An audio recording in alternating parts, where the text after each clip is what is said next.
Party में मेरी girlfriend truth और डेयर हार गई और पनिशमेंट के तौर पर उसे अपनी लाइफ के सबसे बड़े रिग्रेट को कॉल करना था। उसने कॉल पर पूछा, अगर मैं अभी डिवोर्स ले लूं तो क्या तुम मुझे घर दोगे? जवाब आया, हाँ। ये सुनते ही पूरे कमरे में सन्नाटा छा गया। सबको लगा कि मैं गुस्से से पागल होकर टेबल पलट दूंगा, लेकिन इसके बजाय मैंने शांति से अपनी रिंग फिंगर से अंगूठी निकाल दी। मैंने कहा, हमारी अभी तक शादी नहीं हुई है तो अभी ज्यादा देर नहीं हुई है, चलो ब्रेकअप कर लेते हैं, मैं उसके लिए रास्ता साफ कर देता हूँ। इतना कहकर अपनी गर्लफ्रेंड के कुछ भी बोलने से पहले ही मैं मुड़ा और वहां से चला गया। रास्ते में मैंने जिंगडी में अपने मॉम डैड को कॉल किया और कहा, मॉम डैड, मैं घर वापस आकर शादी करने के लिए तैयार हूँ। दूसरी तरफ से आवाज आई, बहुत बढ़िया शाओफैन, आखिरकार तुमने सही फैसला ले ही लिया। तुम जैंग ग्रुप के इकलौते एयर हो। अगर तुमने इतने सालों तक बाहर रहकर एक्सपीरियंस लेने की जिद ना की होती तो तुम्हारी शादी कब की हो चुकी होती और तुम फैमिली बिजनेस संभाल रहे होते। मैंने और तुम्हारे डैड ने पहले ही तुम्हारे लिए एक लड़की ढूंढ ली है, बस तुम्हारी हाँ का इंतजार था। उनकी खुशी भरी आवाज सुनकर मुझे थोड़ा गिल्टी फील हुआ और मेरी आवाज अपने आप ही सॉफ्ट हो गई। मैंने कहा, आप लोग जैसा ठीक समझे मैं वैसा ही करूंगा। उन्होंने कहा, ठीक है, वेडिंग 19 जनवरी को फिक्स कर देते हैं, कैसा रहेगा? तुम वापस कब आ रहे हो? क्या तुम अपनी फियांसे से पहले मिलना चाहोगे? मैं जल्द ही तुम दोनों की मीटिंग अरेंज करवा देती हूँ। मॉम का इस तरह बिना रुके एक्साइटमेंट में लगातार बोलना सुनकर मेरे सर में दर्द होने लगा। मुझे कोई फर्क नहीं पड़ता था कि मैं किससे शादी कर रहा हूँ और ना ही मुझे इसमें कोई इंटरेस्ट था। इसलिए मैंने उनकी बात बीच में ही काटते हुए कहा, मैं बस जल्दी जैंग फैमिली में वापस आकर आपका काम हल्का करना चाहता हूँ। शादी तो बस एक बहाना है, मुझे उससे मिलने की कोई जरूरत नहीं है। आप लोग बस वेडिंग की तैयारी करो, मैं वेडिंग से ठीक एक दिन पहले आ जाऊंगा। मेरी बात खत्म ही हुई थी कि तभी बेडरूम का दरवाजा बाहर से खुला। आवाज सुनकर मैंने पीछे मुड़कर देखा तो बाई निंगबिंग माथे पर सिलवटें लिए अंदर आ रही थी। वेडिंग? कैसी वेडिंग? बाई निंगबिंग के चेहरे पर कंफ्यूजन देखकर मैंने शांति से कॉल कट कर दिया और एक बहाना बना दिया, मेरे एक दोस्त की शादी है और उसने मुझे बेस्ट मैन बनने के लिए कहा है। ये सुनकर बाई निंगबिंग के चेहरे के भाव थोड़े नॉर्मल हो गए और उसने आगे कोई सवाल नहीं किया। मैंने अपना फोन टेबल पर रखा और बाथरूम में चला गया। थोड़ी देर बाद शावर चलने की आवाज के साथ ही टेबल पर रखे मेरे फोन की घंटी बजने लगी। लगातार बज रही नोटिफिकेशन साउंड सुनकर मैं थोड़ा हिचकिचाया। जैसे ही मैंने स्क्रीन ऑन की, शेन हाउ यू नाम के कॉन्टैक्ट से एक मैसेज पॉपअप हुआ। उसमें लिखा था, क्या तुम्हें वो पुरानी बात याद है? कहीं तुम सच में जैंग फैन से शादी करने के बारे में तो नहीं सोच रही हो? ये सेंटेंस देखकर मेरे सीने में दर्द सा उठा। मेरे हाथ पल भर के लिए रुक गए और मैंने धीरे से ऊपर स्क्रॉल किया। तब मुझे बाई निंगबिंग का वो मैसेज दिखा जो उसने 10 मिनट पहले भेजा था। शेन हाउ यू, 33 दिन बाद तुम्हारा 28वां बर्थडे है। क्या तुम्हें याद है तुमने मुझसे क्या प्रॉमिस किया था? मैंने फोन वापस वहीं रख दिया और सोफा पर टिककर बैठ गया। मेरे दिमाग में पुरानी यादें घूमने लगी। 18 साल की उम्र में जब मेरी बुआ शादी करने विदेश से वापस आई तो मैं भी उनके साथ आ गया और यूनिवर्सिटी में एडमिशन ले लिया। अपनी यूनिवर्सिटी लाइफ को अच्छे से एंजॉय करने और अपनी सेफ्टी के लिए मैंने कभी किसी को अपनी असली आइडेंटिटी नहीं बताई। अपने फाइनल ईयर की फ्रेशर्स पार्टी में मैंने अपने रूममेट की मदद करने के लिए स्टेज पर जाकर एक गाना प्ले किया। जैसे ही मैं अपना इंस्ट्रूमेंट लेकर स्टेज से नीचे उतरा, मेरी नजर बाई निंगबिंग पर पड़ी। वो एक वाइट ड्रेस पहने, हाथों में फूलों का गुलदस्ता लिए दरवाजे पर मेरा इंतजार कर रही थी। उसकी आंखों में एक अजीब सी चमक थी। उसने मुझसे पूछा, क्या हम कॉन्टैक्ट नंबर एक्सचेंज कर सकते हैं? मैं हमेशा से अच्छी शक्ल वालों पर फिदा हो जाता था, इसलिए मैंने तुरंत हाँ कर दी। उसके बाद हम हर रोज बात करने, हम अक्सर यहाँ वहाँ टकरा जाते थे। हमारे मिलने के तीसरे महीने बाई निंगबिंग ने खुद मुझे प्रपोज की। वो मेरा पहला प्यार था, लव एट फर्स्ट साइट। मेरे पास मना करने का कोई कारण नहीं था और इस तरह हम एक साथ हो गए। 21 साल की उम्र से लेकर 28 साल की उम्र तक हम साथ रहे। इन 7 सालों में मेरी फैमिली हमेशा मुझे वापस आकर अरेंज मैरिज करने के लिए फोर्स करती। कई बार उन्हें मना करने के बाद मैंने बाई निंगबिंग के मन की बात जानने की कोशिश की, लेकिन जब भी मैं शादी का टॉपिक छेड़ता वो ऐसे बिहेव करती जैसे उसे सांप सूंघ गया हो और वो तुरंत बात पलट देती। शुरू में मुझे लगा कि शायद वो अभी शादी के लिए रेडी नहीं है, लेकिन जब ऐसा कई बार हुआ तो मुझे कुछ गड़बड़ लगने लगी। और फिर 15 दिन पहले एक पार्टी में शराब पीने के बाद दोस्तों की बातचीत से मुझे असली सच पता चला। दरअसल बाई निंगबिंग के दिल में हमेशा से उसका childhood friend Shane how you बसा था, लेकिन अफसोस प्यार सिर्फ एक तरफा था। शेन हाउ यू उसे सिर्फ एक दोस्त मानता था और बाई निंगबिंग ने मुझे इसलिए अप्रोच किया था क्योंकि हमारी पहली मुलाकात वाली रात शेन हाउ यू किसी और के साथ था और स्टेज पर इंस्ट्रूमेंट बजाते हुए मैं कुछ उसके प्यार की तरह लग रहा था। अपने दिल के दर्द को कम करने और शेन हाउ यू को जलाने के लिए उसने मुझे चुना था। उसके बाद के सालों में शेन हाउ यू ने दर्जनों लड़कियों को डेट। जब भी बाई निंगबिंग को उसके ब्रेकअप की खबर मिलती वो उसके पास वापस जाने का सोचती, लेकिन इससे पहले कि वो कुछ बोल पाती शेन हाउ यू को कोई नया टारगेट मिल जाता और उसका दर्द और बढ़ जाता। इसी तरह से गोल गोल घूमते हुए 7 साल बीत गए। हमारा ब्रेकअप नहीं हुआ था और बाई निंगबिंग ने भी कभी अपनी उम्मीद नहीं छोड़ी थी। वो बस शेन हाउ यू के वापस आने का इंतजार कर रही थी। वो उस मजाक का इंतजार कर रही थी जो शेन हाउ यू ने सालों पहले नशे में कहा था कि बिंगबिंग, जब मैं 28 साल का हो जाऊंगा और अगर तब तक हम दोनों की शादी नहीं हुई होगी तो क्यों ना हम दोनों एक साथ आ जाएं। इसलिए वो हर साल उससे यही सवाल पूछती थी और आखिरकार इस साल उसे शेन हाउ यू के 28वें बर्थडे का इंतजार करने का मौका मिल ही गया। बाई निंगबिंग के फोन में चैट्स देखकर मुझे हंसी आ गई। 33 दिन बाद शेन हाउ यू का 28वां बर्थडे था और यही वो दिन था जो मैंने उससे ब्रेकअप करके वापस घर जाकर शादी करने के लिए सिलेक्ट। बाय निंगमिंग को स्टडी रूम में जाते देख मैं भी उठा, लाइट्स ऑफ की और वापस बेड पर लेट गया। पता नहीं कितना टाइम बीत गया, उस अंधेरे कमरे में मुझे हल्की सी कदमों की आवाज सुनाई। एक चमकता हुआ फोन बेड के पास वाले टेबल पर रखा गया और कोई मेरे पीछे आकर लेट गया। फिर से कमरे में एक लंबा सन्नाटा छा गया जो सिर्फ उसके धीरे धीरे सांस लेने की आवाज से टूट रहा था। मैंने वापस अपनी आंखें खोली, अपना हाथ बढ़ाया और बाय निंगमिंग का फोन उठा लिया। मैंने फिर से वही चैट ओपन की। उसमें सिर्फ 4 नए वर्ड्स ऐड हुए थे, मैं तुम्हें कभी नहीं भूल सकती। ये बहुत ही सिंपल से वर्ड्स थे, लेकिन मैं इमेजिन कर सकता था कि इन्हें टाइप करते वक्त बाय निंगमिंग की हालत कैसी होगी। शायद वो अपने होठ चबा रही होगी, उसकी आंखें स्क्रीन पर टिकी होंगी। उसने बहुत सोच समझकर एक लंबा सा मैसेज टाइप किया होगा, फिर उसे डिलीट कर दिया होगा। वो हर एक वर्ड को बहुत केयरफुली चुन रही होगी। उसे इस बात का डर होगा कि कहीं उसकी फीलिंग्स बहुत आसानी से पता न चल जाए, और ये भी डर होगा कि कहीं उसकी फीलिंग्स को कोई नोटिस ही ना करे। इतनी केयर और इतनी सावधानी वो सिर्फ शेन हाउ यू के लिए ही दिखा सकती थी। ये सब सोचते हुए मेरे चेहरे पर एक दर्द भरी मुस्कान आ गई। उसका पूरा फोकस बस उस 28 साल वाले प्रॉमिस पर था। वो बस इस इंतजार में थी कि शेन हाउ यू उससे शादी करने के लिए हाँ कर दे। पूरी रात मैं आंखें बंद किए लेटा रहा, लेकिन मुझे नींद नहीं आई। सुबह होने के बाद मुझे अपने पास कुछ हिलने डुलने की आवाज सुनाई। मैंने अपनी आंखें खोली और कहा, आज काम से जल्दी आ जाना। बाय निंगमिंग अपने हाथों पर लोशन लगा रही थी। उसने कंफ्यूजन से मेरी तरफ देखा और पूछा, क्या कोई काम है? कुछ देर चुप रहने के बाद मैंने धीरे से कहा, आज तुम्हारा बर्थडे है, क्या तुम भूल गई? बिंगबिंग थोड़ी चौंक गई और फिर उसने हाँ में सिर हिलाया। पिछले 15 दिनों से बिंगबिंग के दिमाग में सिर्फ शेन हाउ यू और उसका 28 साल वाला प्रॉमिस ही चल रहा था। उसे किसी और चीज की परवाह नहीं थी, यहाँ तक कि वो अपना बर्थडे भी भूल चुकी थी। ये याद करके कि कैसे मैंने पिछले 2 महीनों में उसके लिए एक सरप्राइज पार्टी प्लान करने में इतनी मेहनत की थी, मुझे अब सब बेकार लग रहा था। मेरे अंदर बहुत सारे इमोशंस चल रहे थे। बाय निंगमिंग ने मेरे चेहरे की बदलते एक्सप्रेशंस को नोटिस नहीं किया। उसने बस इतना कहा, इसे सिंपल ही रखना, इसे पहले की तरह ग्रैंड बनाने की जरूरत नहीं है। पिछले सालों में मैंने हमेशा उसे खुश करने के लिए उसकी बर्थडे पार्टी में अपनी पूरी जान लगा दी, लेकिन उसने कभी मेरी एफर्ट्स की कदर नहीं की थी। इसलिए उसकी ये बात सुनकर मेरी आवाज में एक अजीब सी हंसी थी। मैंने कहा, पार्टी की तैयारी हो चुकी है, सबने आने के लिए हाँ भी कर दी है, तो अब इसे कैंसिल नहीं किया जा सकता। इस पार्टी की तैयारी मैंने 3 महीने पहले ही शुरू कर दी थी। उस वक्त मुझे नहीं पता था कि उसके दिल में कोई और है। अगर मुझे पहले पता होता तो मैं ये पार्टी कभी ऑर्गेनाइज नहीं करता। मेरी बात सुनने के बाद बिंगबिंग ने कुछ नहीं कहा। वो अपना फोन लेकर बेडरूम से बाहर चली, लेकिन उसके मुड़ने से ठीक पहले मैंने उसके माथे पर शिकन देख ली। ऑफिस पहुंचने के बाद मैं सीधा मैनेजर के कैबिन में गया और अपना रेजिग्नेशन दे दिया। जब मैं बाहर आया तो मेरे हाथ में रेजिग्नेशन लेटर देखकर पूरे ऑफिस में हंगामा मच गया। शाओफैन, क्या तुम जा रहे हो? तुमने अचानक से रिजाइन क्यों कर दिया? क्या तुमने कोई नई कंपनी ढूंढ ली है? तुम इतनी क्लियर कैसे हो? कहीं तुम वापस जाकर अपनी करोड़ों की फैमिली प्रॉपर्टी तो इनहेरिट नहीं करने वाले? सबकी फिक्र देखकर मैंने अपने हाथ का सामान नीचे रखा, धीरे से मुस्कुराया और कहा, मैं शादी करने जा रहा हूँ। मेरे कलीग्स ने समझदारी से सिर हिलाया। मेरा एक करीबी दोस्त चिन हाओ मेरे पास आया और पूछने लगा, फैन, क्या आखिरकार तुम्हारी गर्लफ्रेंड शादी के लिए मान गई? अचानक उसका दिमाग कैसे खुल गया? मेरे पास उसे एक्सप्लेन करने की एनर्जी नहीं, इसलिए मैंने बात पलट दी। मैंने कहा, इन सालों में मेरा साथ देने के लिए आप सबका बहुत बहुत शुक्रिया। मैं आप सबको बाद में डिनर पर लेके चलूंगा। काम के बाद मैंने अपने 4-5 कलीग्स के साथ 2 घंटे तक खाना खाया। जब मैं होटल पहुंचा तो रात के 8 बज चुके थे। मैं जल्दी जल्दी प्राइवेट रूम के दरवाजे तक गया और दरवाजा खोलने ही वाला था, तभी अंदर से आती हुई आवाजों ने मुझे रोक लिया। एक ने कहा, बाहर इतनी ठंड है, बिंगबिंग किसे पिक करने गई? दूसरे ने कहा,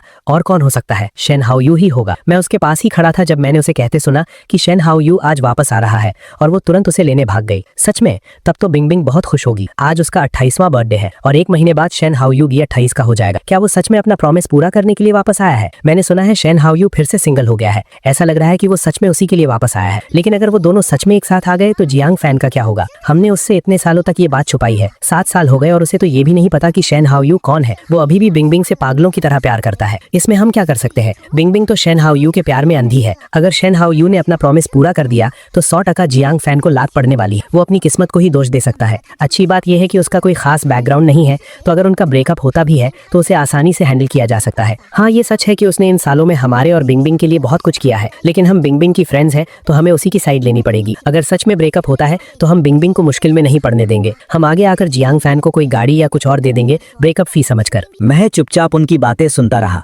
बिना कोई रिएक्शन दी। शायद मैंने जाने का मन बना लिया था। मैं 15 दिन पहले जितना दुखी नहीं था, बल्कि मुझे तो अब हंसी आ रही थी। बाय निंगमिंग मुझसे ब्रेकअप करने वाली थी और वो भी अपनी फ्रेंड्स के थ्रू मुझे किनारे लगाने का प्लान बना रही थी। आखिर मैं पिछले 7 सालों से ये कैसा रिलेशनशिप निभा रहा था, लेकिन अफसोस इस बार छोड़कर जाने वाला मैं था। मैं दरवाजे के बाहर ही खड़ा रहा। ठीक उसी वक्त कुछ वेटर्स ड्रिंक्स की ट्रॉली लेकर वहां आ गए। मैं जल्दी से पीछे हट गया। जैसे ही कमरे का दरवाजा खुला, अंदर चल रही बातें एकदम से बंद हो गईं। मैं मुस्कुराता हुआ अंदर गया जैसे कुछ हुआ ही ना हो और सबसे हाय हेलो करने लगा। थोड़ी देर बाद बाय निंगमिंग एक अजनबी आदमी के साथ अंदर आई। उस आदमी का फिगर कुछ मेरे जैसा ही लग रहा था। मैंने चुपके से बाय निंगमिंग को देखा। वो उसे पूरे रूम में घुमाकर सबसे मिला रही थी और आखिर में मेरे पास आकर उसे इंट्रोड्यूस करवाया। उसने कहा, ये मेरा चाइल्डहुड फ्रेंड है शेन, हाउ यू। बाई निंगबिंग थोड़ा झिझकी और फिर बोली, और ये मेरा नॉर्मल दोस्त है जियांग फान। ये कहते वक्त बाई निंगबिंग ने पूरी तैयारी कर ली थी कि मैं गुस्सा करूंगा, लेकिन जो हुआ वो उसकी उम्मीद से बिल्कुल अलग था। मैंने कोई रिएक्शन नहीं दिया, मैंने बस सिर उठाकर उसे एक गहरी नजर से देखा। फिर मैंने अपने कदम पीछे खींचे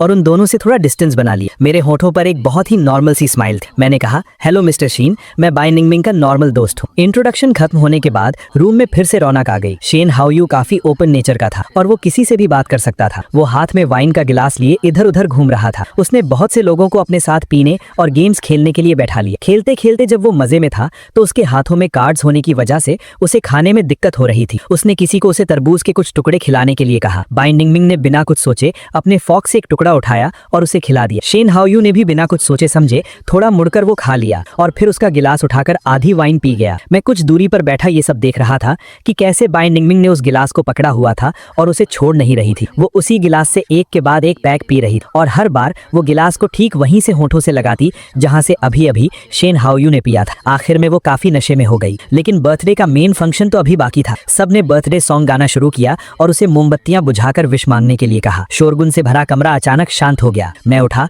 खुद केक लेकर आया और उस पर मोमबत्तियां लगा दी। मोमबत्तियों पर 28 का नंबर देखकर बाई निंगबिंग ने अपना सिर सहलाया, जैसे अपना नशा उतारने की कोशिश कर रही हो। उसकी आंखों में नशा साफ दिख रहा था। उसने पूरे रूम में देखा और फिर अपनी एक उंगली उठाते हुए कहा, इस साल मैं कोई विश नहीं मांगना चाहती, इसके बजाय मैं एक सवाल पूछना चाहती हूँ। ये कहते हुए उसने शेन हाउ यू की तरफ इशारा किया। उसकी वो नशे में धुत लेकिन आग जैसी जलती हुई नजरें सीधा उसी पर टिक गईं। शेन हाउ यू, तुम भी जल्दी ही 28 साल के होने वाले हो। मैं तुमसे एक सवाल पूछना चाहती हूँ, क्या तुम्हारी अभी कोई गर्लफ्रेंड है? ये सवाल सुनते ही आसपास खड़े सब लोग एक दूसरे की शक्ल देखने लगे। चारों तरफ से खुद पर टिकती हुई नजरों को देखकर शेन हाउ यू थोड़ा चौंका। उसने जवाब दिया, अभी तो नहीं है। कुछ पल के लिए वहाँ एकदम शांति छा गई। फिर पता नहीं किसने खुशी से चिल्लाते हुए वाओ कहा और अगले ही पल पूरे कमरे में हंगामा मच गया। नशे में धुत उसकी फ्रेंड्स खड़ी हो गईं और नशे में झूमती बाई निंगबिंग पर धक्का देते हुए उसके आसपास नाचने गाने लगी। अपने सामने इस पागलपन को देखकर भी मैं अपनी जगह से बिल्कुल नहीं हिला। मैं बहुत ही शांति से एक ऐसे नॉर्मल दोस्त का कैरेक्टर प्ले कर रहा था जिसे इस बारे में कुछ भी नहीं पता था। ये सब रात के आखिरी पहर तक चलता रहा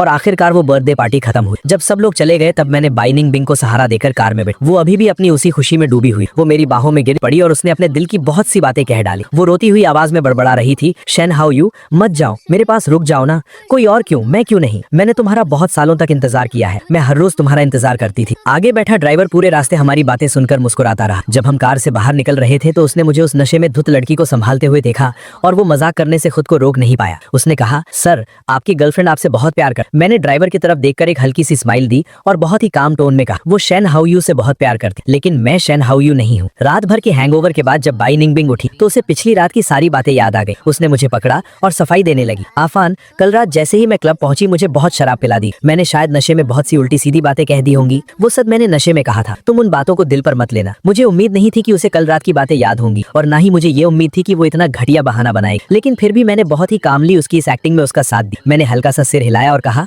कोई बात नहीं, मुझे पता है। पता नहीं क्यों मेरे इस शांत चेहरे को देखकर और कल रात शेन हाउ यू से मेरे इंट्रोडक्शन के रिएक्शन को याद करके बाई निंगबिंग को अचानक घबराहट होने लगी। वो जितना इसके बारे में सोचती उसे लगता कि कुछ तो गड़बड़ है। उसने जल्दी से टॉपिक चेंज करते हुए कहा, कल रात मैं सबके साथ शराब पीने में इतना बिजी हो गई कि मैंने तुम्हें पूरी तरह से इग्नोर कर दी। जियांग फान, क्या तुम मुझसे नाराज हो? आज काम के बाद हम डेट पर चले। मैंने कहा, नाराजगी कैसी? मुझे दोपहर में कुछ काम है तो मैं नहीं जा पाऊंगा। मुझे इतनी जल्दी मना करते देखकर बाई निंगबिंग और जिद करने लगी। वो किसी भी तरह इस चीज की भरपाई करना चाहती। मैं उसे मना नहीं कर पाया, इसलिए मुझे हाँ कहनी पड़ी। शाम को जब मैं कपड़े बदलकर बाहर निकलने ही वाला था तभी अचानक किन हाउ का मैसेज आ गया, आफान, तुमने अपनी गर्लफ्रेंड को अपने रेजिग्नेशन के बारे में नहीं बताया क्या? वो अभी तुम्हें ढूंढते हुए आई थी और बहुत गुस्से में लग रही। मैंने अभी मैसेज पूरा पढ़ा भी नहीं था कि बाई निंगबिंग का कॉल आ गया। स्क्रीन पर उसका नाम देखकर मेरी आंखों में एक सीरियसनेस आ गई। मैंने थोड़ी देर सोचा और फिर कॉल उठा लिया। फोन के दूसरी तरफ से बाई निंगबिंग की गुस्से से भरी आवाज आई, तुम्हारे कोलीग्स ने मुझे बताया कि तुमने रिजाइन कर दिया है क्योंकि तुम शादी करने वाले हो। मैं अभी सोच ही रहा था कि क्या बहाना बनाऊं, तभी बिंग बिंग चिल्लाते हुए बोली, मैंने तुम्हें पहले ही बताया था कि अभी मेरा शादी करने का कोई इरादा नहीं है। तब मुझे समझ आया कि बाई निंगबिंग को लग रहा था कि मैं उसे शादी के लिए फोर्स करने की कोशिश कर रहा हूँ, तभी वो इतना भड़की हुई थी। मैंने उसे प्यार से समझाया, मैंने तो बस अपने कॉलीग से ऐसे ही मजाक किया था, शायद उन्होंने इसे सच मान लिया। मैंने रिजाइन इसलिए किया क्योंकि मैं आजकल थोड़ा थका हुआ फील कर रहा था, मुझे थोड़ा रेस्ट चाहिए। मेरा ये एक्सप्लेनेशन सुनकर उसकी आवाज वापस नॉर्मल हो गई। उसने कहा, आगे से ऐसे मजाक मत किया करो। मैंने धीमी आवाज में हाँ कहा। फिर मैंने सुना बाई निंगबिंग पूछ रही थी कि मैं कहाँ हूँ और क्या उसे मेरे पास आना चाहिए। मैं उसे अपना एड्रेस बताने ही वाला था कि तभी मुझे फोन पर किसी के हंसने की बहुत ही हल्की सी आवाज सुनाई। वो आवाज बिल्कुल शैन हायू जैसी थी, जो हाँ मेरे होठों तक आ चुकी थी। वो पल भर में नहीं में बदल गई। उसने भी तुरंत कॉल कट कर दी। स्क्रीन को काला पड़ते देखकर मैं खुद पर हंसने लगा। अगर वो सच में मेरे पास आना चाहती तो इतनी जल्दी फोन क्यों काटती? वो तो बस ऐसे ही फॉर्मेलिटी के लिए पूछ रही थी और मैं बेवकूफ इसे सच मान बैठा। मैंने एक टैक्सी ली और उस रेस्टोरेंट पहुंच गया जहां हमारी बात हुई थी। मेरा नाम सुनते ही वेटर मुझे सीधा टॉप फ्लोर पर ले। जैसे ही मैंने प्राइवेट रूम का दरवाजा खोला, पूरी टेबल खाने से भरी हुई थी, लेकिन वहां कोई नहीं था। मेरे चेहरे पर कंफ्यूजन देखकर वेटर ने बहुत रिस्पेक्ट के साथ एक्सप्लेन किया, मिस बाई ने 10 मिनट पहले कॉल करके खाना ऑर्डर किया था। उन्होंने कहा है कि आप खाना शुरू कर दें, उन्हें कुछ अर्जेंट काम आ गया है तो उन्हें आने में थोड़ी देर हो जाएगी। वो फोन कॉल याद करके मेरे चेहरे पर एक समझदारी भरी मुस्कान आ गई। अर्जेंट काम का मतलब पक्का वो शैन हायू के पास गई होगी। सच कहूं तो ये कोई झूठ भी नहीं था। आखिर उसके लिए अपने प्यार के साथ रहना सबसे बड़ी प्रायोरिटी थी, चाहे वो कितनी भी छोटी बात क्यों ना हो। मैंने इसके बारे में ज्यादा नहीं सोचा और सीधा रूम के अंदर चला गया। वेटर ने बहुत प्यार से मेरे लिए कटलेरी सेट की और मुझे हर एक डिश के बारे में बताने लगा। टेबल पर सजे हुए सी फूड को देखकर मैंने अपनी आंखें थोड़ी सिकोड़ ली। यूरोप में बिताए उन सालों में मुझे वेस्टर्न खाने की आदत नहीं पड़ी थी, इसलिए मैं अक्सर सी फूड खाता था, जिससे मैं बहुत बोर हो चुका। वापस देश लौटने के बाद भी मुझे अभी तक इसकी आदत नहीं पड़ी थी। अगर मैं पहले उसके साथ खाना खा रहा होता तो शायद इन डिशेस को देखकर मैं एडजस्ट कर लेता, लेकिन अब मैं खुद को बिल्कुल भी तकलीफ नहीं देना चाहता था। मैंने अपना हाथ हिलाकर वेटर से वो सब वहां से हटाने को कहा। उसने कहा, मिस्टर जियांग, मिस बाई ने पहले ही इस महंगी टेबल का पेमेंट कर दिया है। क्या आप सच में इसे हटाना चाहते हैं? अगर हम सब हटा देते हैं तो हमारा रेस्टोरेंट रिफंड नहीं करेगा। मैंने अपनी भौहें उठाई, अपने वॉलेट से एक कार्ड निकाला और उसे पकड़ाते हुए कहा, मुझे पता है, पहले इन सबको हटा दो और जो मैं नया ऑर्डर करूँ उसका बिल इस कार्ड से काट लेना। तुम फिक्र मत करो,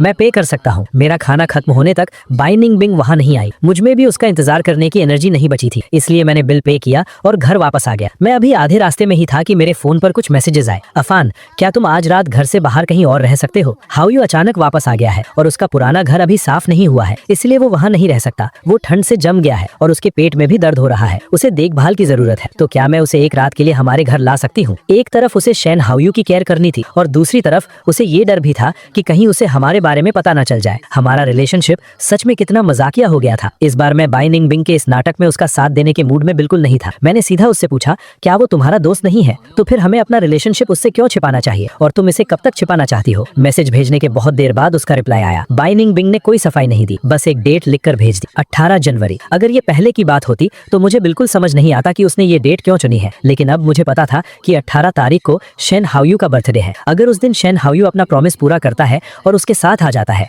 तो वो बिना कुछ सोचे मुझसे ब्रेकअप कर लेगी, और अगर उस दिन शैन हायू उसे मना कर देता है तो वो वापस आकर मुझसे शादी कर लेगी। वो सवाल पूछने के बहाने उसके दिल की बात जानना चाहती है। अगर वो मना कर दे तो उसे संभालने के लिए मैं उसका ऑफिशियल बॉयफ्रेंड तो हूँ ही। फिर वो कह देगी कि ये सिर्फ एक मजाक था, चाहे उसे आगे बढ़ना हो या पीछे हटना हो, उसके पास हर चीज का परफेक्ट सोल्यूशन था। मुझे तो उसकी इस चालाकी पर दाद देनी चाहिए, लेकिन अफसोस, मैं अब उसकी लाइफ में और बैकअप प्लान बनकर नहीं रहना चाहता था। मैंने उसे कोई रिप्लाई नहीं, सीधा अपना फोन स्विच ऑफ कर दी और कैब वाले को एक होटल का एड्रेस बता दिया। सोने से पहले मैंने थोड़ी शराब पी और अगली दोपहर को ही मेरी आंख, मैं टाइम देखना चाहता था। जैसे ही मैंने फोन ऑन की, उसमें दर्जनों नए मैसेजेस आ गए। इनमें से ज्यादातर बाई निंगबिंग के थे और कुछ उसकी फ्रेंड्स के। उसमें लिखा था, तुम कहाँ हो? तुम कॉल क्यों नहीं उठा रहे, ना ही मैसेजेस का रिप्लाई दे रहे? हमें डराओ मत। बिंग पागलों की तरह पूरी रात तुम्हें ढूंढती रही। इल्जामों से भरे इन मैसेजेस को देखकर मैं हंस पड़ा। क्या फोन स्विच ऑफ करके सो जाना डराना होता है? और वैसे भी उन सबको पता था कि बाई निंगबिंग सबसे ज्यादा प्यार शैन हायू से करती है। क्या उसे सच में मेरी कोई परवाह थी? मैं यही सोच रहा था कि तभी बाई निंगबिंग का कॉल आ गया। उसकी आवाज में गुस्सा साफ झलक रहा था। उसने कहा,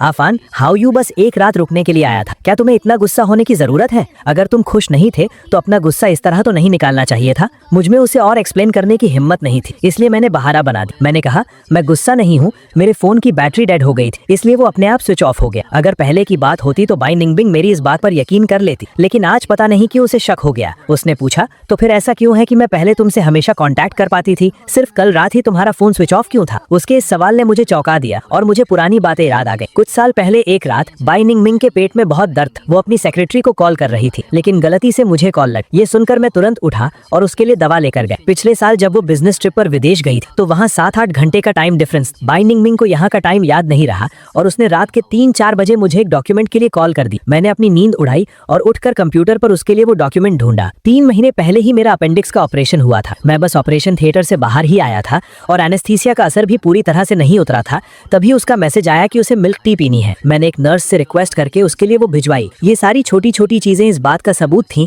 कि मैं उससे कितना प्यार करता था, लेकिन अफसोस मैं चाहे कुछ भी कर लूं वो कभी ये सब नहीं देख पाया। ये सब सोचकर मेरी आवाज में एक दर्द भरी मुस्कान आ गई जिसे मैं रोक नहीं पाया। मैंने कहा, मैं बस डरता था कि जब तुम्हें मेरी जरूरत हो तो मैं वहां ना रहूं, लेकिन कल तुम्हें मेरी कोई जरूरत नहीं। मेरी इस अजीब सी टोन को सुनकर बाई निंगबिंग अंदर ही अंदर चौंक गए। 7 साल के रिलेशनशिप में मैंने हमेशा उसकी बात मानी। हम दोनों में कभी लड़ाई नहीं। बहुत सी चीजें जो वो एक्सप्लेन नहीं करना चाहती थी मैंने उनके लिए कभी उसे फोर्स नहीं की। अगर कभी मैं थोड़ा अपसेट भी होता तो थोड़ा सा मनाने पर मान जाता था। डेली लाइफ से लेकर डिनर्स और डेट्स तक मैंने हमेशा उसका ख्याल रखा था। अगर बाई निंगबिंग अपने दिल से पूछे तो उसे भी मानना पड़ेगा कि मैं एक परफेक्ट बॉयफ्रेंड। मेरे उस पुराने प्यार को याद करके उसकी आवाज थोड़ी नरम पड़ गई। उसने कहा, मुझे समझ आ गया, मैं तुम्हारे लिए बहुत परेशान, इसलिए मैं इतना भड़क गई। सॉरी आफान, तुम अभी कहाँ हो? मैं तुमसे मिलने आ रही। मैं इस वक्त उससे बिल्कुल नहीं मिलना चाहता था। मैंने बस इतना कहा, इसकी कोई जरूरत नहीं है, और मैं कैब लेकर घर आ गया। जैसे ही मैं घर पहुंचा, नैनी ने मुझे बताया कि बाई निंगबिंग अभी अभी बाहर गई है। मुझे गैस करने की जरूरत नहीं थी। मैं जानता था कि पक्का शेन हाओ यू नहीं उसे बुलाया हो।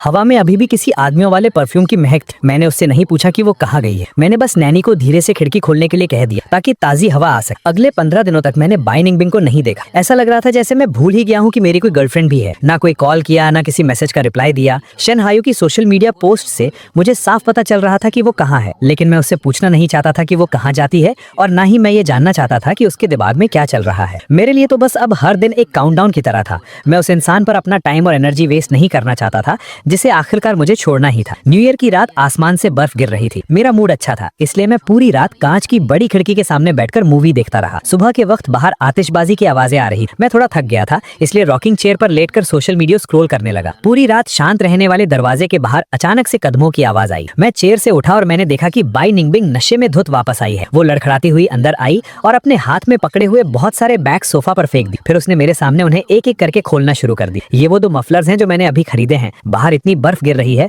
अ फैन, क्या तुम्हें ठंड लग रही है? अ फैन, ये रोलेक्स वॉच मैंने कुछ दिन पहले तुम्हारे न्यू ईयर गिफ्ट के लिए खरीदी थी। देखो, क्या तुम्हें ये पसंद आई? ये कहते हुए बाई निंगबिंग वो सारे गिफ्ट्स मेरे ऊपर डालने लगी। मुझे बहुत गर्मी लग रही थी, इसलिए मैंने वो मफलर उतार दिया। वो मेरा हाथ पकड़कर मुझसे माफी मांगने लगी। सॉरी, मैं इन दिनों बहुत बिजी थी, मेरे पास तुमसे मिलने आने का टाइम नहीं मिला। क्या तुम मुझसे फिर से नाराज हो? और पिछली बार मुझे तुम्हें ऐसे छोड़कर नहीं जाना चाहिए था जियांग फैन। क्या तुम मुझे माफ कर दोगे? आगे से हम सब कुछ ठीक रखेंगे। ये कहते हुए बाई निंगबिंग मेरे और करीब आ गई और मुझे किस करने की कोशिश करने लगी। मैं उसके शरीर से आ रही शराब की बदबू बर्दाश्त नहीं कर पा रहा था। मुझे ये भी समझ नहीं आ रहा था कि उसे अब क्या दौरा पड़ गया है। बहुत मुश्किल से मैंने उसे समझा बुझाकर बेडरूम में भेजा। उसके सो जाने के बाद मैंने लिविंग रूम में फैले हुए सारे बैग समेटे और अपना फोन उठाया। मेरी फीड पर एक के बाद एक कपल्स के प्यार भरे पोस्ट्स आ रहे थे, लेकिन मेरी नजर शेन हायो की पोस्ट पर टिक गई। उसने 9 फोटोज का एक ग्रिड पोस्ट किया था। वो सारी फोटोज बर्फबारी के बीच एक लड़की के साथ ली गई थी। उसका कैप्शन भी बहुत मजेदार था, सीजन की पहली बर्फबारी में एक सही और प्यार करने वाले इंसान से मुलाकात। इस पोस्ट को देखकर मेरे मन के सारी डाउट्स क्लियर हो गए। कोई हैरानी की बात नहीं कि बाई निंगबिंग अचानक नशे में धुत वापस आ गई थी और मुझसे माफी मांगने की कोशिश कर रही। तो बात ये थी कि जिस इंसान से वो प्यार करती थी उसे एक नई गर्लफ्रेंड मिल गई थी। हाँ, ये सच है। अगर ऐसा नहीं होता तो उसे मेरे जैसे पुराने इंसान की याद कैसे आती? मेरी आंखों में एक तंज था। मैंने हाथ बढ़ाकर अपनी कलाई से घड़ी उतारी और उसे टेबल पर फेंक दी। अगले कुछ दिनों तक बाई निंगबिंग बिल्कुल बदल गई। वो कहीं नहीं गई, बस घर पर मेरे साथ रुकी रही। मेरे पेट में दर्द था तो वो चुपचाप मेरे पास बैठी रही और मेरे लिए दलिया बनाया। जब मैं एक ट्रैवल एड को ध्यान से देख रहा था तो उसने न्यू ईयर के बाद मेरे साथ एक ट्रिप प्लान करना शुरू कर दी। शायद उसका दिल टूट गया था, इसलिए इस बार उसने मेरा पहले से भी ज्यादा ख्याल रखा। लेकिन अब मुझे इन बातों से कोई फर्क नहीं पड़ने वाला था। मैं बस चुपचाप बाई निंगबिंग को एक परफेक्ट गर्लफ्रेंड का कैरेक्टर प्ले करते हुए देख रहा था। मेरी कुछ बातों के लिए उसे इधर उधर भागते हुए देखकर भी मुझे बिल्कुल बुरा नहीं लग रहा था। आखिरी के कुछ दिनों में उसकी ये सारी मेहनत सिर्फ एक कर्ज चुकाने जैसी थी। ऐसा सोचकर मुझे और भी सुकून मिल रहा था। बर्फबारी रुकने के बाद मॉम ने मुझे सूट के कुछ डिजाइन भेजे और पूछा कि मुझे कौन सा पसंद है। मैं फोन पकड़कर एक एक फोटो को जूम करके देख रहा था और उनके डिटेल्स पर फोकस कर रहा था। शायद मैं बहुत ज्यादा मग्न था। जब बिंगबिंग चुपचाप मेरे पास आई तो मुझे बिल्कुल पता नहीं चला। जब उसने मेरे हाथ से फोन छीन लिया तब मैंने मुड़कर देखा। मैंने देखा कि बिंगबिंग का चेहरा एकदम से उतर गया है। ग्रूम का सूट? तुम ग्रूम का सूट क्यों देख रहे हो? मैंने पलक झपकाए बिना झूठ बोल दिया। क्या मैंने तुम्हें पिछली बार नहीं बताया था? मेरे एक दोस्त की जल्दी ही शादी होने वाली है। उसकी वेडिंग ड्रेस में कुछ प्रॉब्लम आ गई थी तो वो नया सिलेक्ट कर रहा है। उसने मुझसे हेल्प मांगी है। मेरे चेहरे पर कोई अजीब भाव ना देखकर बे निंगबिंग का शक दूर हो गया। उसने फोन मुझे वापस करते हुए पूछा, मैं भूल गई कि शादी किस दिन है। मैं भी तुम्हारे साथ चलूंगी। उसके सीरियस चेहरे को देखकर मेरे चेहरे पर एक अजीब अजीब सी स्माइल आ गई। 19 जनवरी, क्या तुम सच में जाना चाहती हो? ये डेट सुनकर बे निंगबिंग कुछ पल के लिए सन्न रह गई। मैं उसे घूरता रहा और बहुत आराम से उसके जवाब का इंतजार करने लगा। काफी देर की खामोशी के बाद उसने एक जबरदस्ती की मुस्कान के साथ कहा, तब का तब देखेंगे। मेरे इस सवाल के बाद से बे निंगबिंग फिर से अपने उसी उदास मूड में चली गई थी। वो पूरा दिन ख्यालों में खोई रहती थी, जैसे कोई सपना देख रही हो। वेडिंग का बहाना होने की वजह से मैंने उससे कुछ नहीं छुपाया। मैं उसके सामने ही अपना सामान पैक करने लगा। ग्रेजुएशन के बाद नदी के किनारे वाले इस अपार्टमेंट में शिफ्ट हुए मुझे 6 साल हो गए थे। कमरे में मेरा बहुत सारा सामान था। मैंने सिर्फ वही चीजें पैक की जो मैंने खुद खरीदी थी, बाकी सब यहीं छोड़ दिया। वैसे भी जिंगपई वापस जाने के बाद वो मेरी ही जगह होगी। जो भी चाहिए होगा मैं खरीद लूंगा। ये बची हुई चीजें मैं यहीं छोड़ दूंगा। कभी कभी जब बे निंगबिंग होश में आती थी तो वो मेरा सामान चेक करती थी, लेकिन अंदर का सामान देखकर उसने कभी मुझसे एक भी सवाल नहीं पूछा। मैं जानता था कि अब उसका पूरा ध्यान बस इस बात पर था कि शन हायो उसे अपने बर्थडे पार्टी का इन्विटेशन दे। उसने नोटिस भी नहीं किया कि मैंने चुपके से अपने कितना सारा पर्सनल सामान फेंक दिया है। जब तक वो कपल आइटम्स जो मेरे लिए कभी बहुत कीमती थे अपनी जगह पर रखे थे, उसे शक भी नहीं होगा कि मैं एक बार गया तो कभी लौट कर नहीं आऊंगा। आखिर उसकी नजरों में मैं उससे इतना प्यार करता था कि उसके लिए अपनी जान भी दे सकता था। तो वो कैसे सोच सकती थी कि मैं सच में उसे छोड़ने वाला हूँ। सब कुछ पीछे छोड़ने के इस ख्याल ने मेरी पैकिंग बहुत आसान कर दी। 18 जनवरी का दिन, मौसम काफी उदास था। ऐसा लग रहा था जैसे बारिश होने वाली है। बे निंगबिंग सुबह जल्दी उठ गई थी और सोफा पर बैठकर बस अपने फोन को देखे जा रही थी। मैं थोड़ा लेट उठा और डाइनिंग टेबल पर बैठकर नाश्ता करने लगा। मौसम देखकर नैनी ने मुझसे पूछा, मिस्टर जियांग, लग रहा है बारिश होने वाली है, क्या आप एयरपोर्ट के लिए जल्दी निकलेंगे? ये सुनकर बे निंगबिंग ने अपना सिर उठाया और अनजाने में ही पूछ लिया, एयरपोर्ट क्यों जाना है? मैंने उसे बहुत नॉर्मली बताया, मुझे कल एक वेडिंग अटेंड करनी है। तुमने कहा था कि तुम सोचोगी, क्या तुमने कुछ सोचा? मैं चुपचाप बिंगबिंग की तरफ देखने लगा। वो कुछ सेकंड्स के लिए शांत रही और आखिर में बोली, ये बहुत दूर है, मैं नहीं जाऊंगी, मैं तुम्हें एयरपोर्ट ड्रॉप कर दूं। इस जवाब से मुझे कोई हैरानी नहीं हुई। मैंने टोस्ट का आखिरी टुकड़ा खत्म किया और अपना लगेज लेने बेडरूम में चला गया। बे निंगबिंग ने जैसे ही अपनी सीट बेल्ट लगाई तभी अचानक उसके फोन पर नोटिफिकेशन आया। बे निंगबिंग ने जल्दबाजी में उसे क्लिक किया। अगले ही पल उसकी शांत आंखों में एक ऐसी खुशी छा गई जिसे वो छुपा नहीं पाई। उसने फोन नीचे रखा, तुरंत अपनी सीट बेल्ट खोली और कार का दरवाजा खोल दिया। बाहर निकलने के बाद ही उसे एहसास हुआ कि वो क्या कर रही है। वो जल्दी से झुकी और मुझे एक्सप्लेन करने लगी, जियांग फन, ऑफिस में कुछ अर्जेंट काम आ गया है जो मुझे पहले देखना होगा। मैं ड्राइवर को तुम्हें एयरपोर्ट छोड़ने के लिए कह देती हूँ। इतने सालों तक साथ रहने के बाद बाई निंगबिंग की उन घबराई हुई आंखों को देखकर मैं आसानी से समझ गया कि वो झूठ बोल रही है, लेकिन मैंने उसे एक्सपोज नहीं किया। बस आहिस्ता से हाँ में सिर हिला दिया। ड्राइवर का इंतजार करते वक्त मैंने अपना सोशल मीडिया खोला। जैसा मुझे लगा था, शेन हायू ने अपनी बर्थडे पार्टी की फोटो शेयर की। अब उसके साथ वो ब्यूटीफुल लड़की नहीं, लग रहा था कि उनका ब्रेकअप हो गया है। इसका मतलब था कि शेन हायू का वो पुराना प्रॉमिस कि अगर वो 28 साल तक अनमैरिड रहा तो वो बाई निंगबिंग के साथ आ जाएगा, उसके पूरे होने की उम्मीद फिर से जाग गई थी। कोई शक नहीं कि वो इतनी खुश थी। जब ड्राइवर आया तब तक बाई निंगबिंग ने एक व्हाइट इवनिंग गाउन पहन लिया था। वो बहुत ही एक्साइटमेंट के साथ पास खड़ी स्पोर्ट्स कार में बैठ गई। उसने शीशा नीचे किया और मेरी तरफ हाथ हिलाते हुए पूछा, तुम कब वापस आओगे? मैं मुस्कुरा दिया, लेकिन कोई जवाब नहीं। बाई निंगबिंग को कोई परवाह नहीं थी। वो तेजी से अपनी स्पोर्ट्स कार भगाकर ले गई। मैं पैसेंजर सीट पर बैठा उस स्पोर्ट्स कार को आंखों से ओझल होते हुए देखता रहा। फिर मैंने धीरे से ड्राइवर से कहा, चलो। आसमान से हल्की हल्की बारिश होने लगी जिसने खिड़कियों को गीला कर दिया और शीशे धुंधले हो गए। अब मुझे बाहर का कुछ भी साफ दिखाई नहीं दे रहा था और मैं देखना भी नहीं चाहता था। मैंने अपनी आंखें बंद कर ली और अपने दिल में चुपके से कहा, अलविदा, अब कभी नहीं मिलेंगे। फ्लाइट बोर्ड करने से पहले मुझे डैड का कॉल आया, अफैन तुम कितने बजे पहुंच रहे हो? मैं ड्राइवर को तुम्हें पिक करने भेज दूं। मैं भी जल्दी घर पहुंचना चाहता था, इसलिए मैंने मना नहीं किया। कल रात में ठीक से सो नहीं पाया था, इसलिए फ्लाइट में बैठते ही मुझे नींद आने लगी। मैंने वो 2 घंटे से ज्यादा का सफर सोते हुए ही बिता दिया। जिंगबे लैंड करने के बाद मैंने अपनी कैप और सनग्लासेस पहने। मैं अराइवर गेट से बाहर निकल ही रहा था कि किसी ने मुझे रोक लिया। जियांग फैन, ये साफ आवाज सुनकर मैंने अपनी नींद से भरी आंखों के साथ सिर हिला दिया। अंकल गांव ने मुझे आपको पिक करने के लिए भेजा है। मैंने अपनी आंखें सिकोड़कर लियू रुआन की तरफ देखा। मुझे लगा कि शायद यही ड्राइवर है, लेकिन ये इतनी खूबसूरत लड़की कैसे हो सकती है? कार में बैठते ही मैं खिड़की से सिर टिकाकर फिर से सो गया। जब मैं उठा तो मैंने खिड़की के बाहर एक अजनबी विला देखा। मैंने बहुत ही शक भरी आवाज में पूछा, ये कौन सी जगह है? ये मेरा घर तो नहीं है? मेरा ये रिएक्शन देखकर लियू रुआन हल्की सी मुस्कुराई और बोली, आज नहीं है लेकिन कल हो जाएगा। सही मायनों में कहूँ तो ये हमारा नया घर है जहाँ हम शादी के बाद रहेंगे। शादी के बाद वाला घर? ये सुनकर मैं बिल्कुल सुन्न रह गया। मेरी नींद पूरी तरह उड़ चुकी थी। मैंने अपनी कैप और सनग्लासेस उतारे और नीचे लियू रुआन की तरफ देखा, जहाँ मेरी नजर उसकी उन मुस्कुराती हुई आंखों से मिली।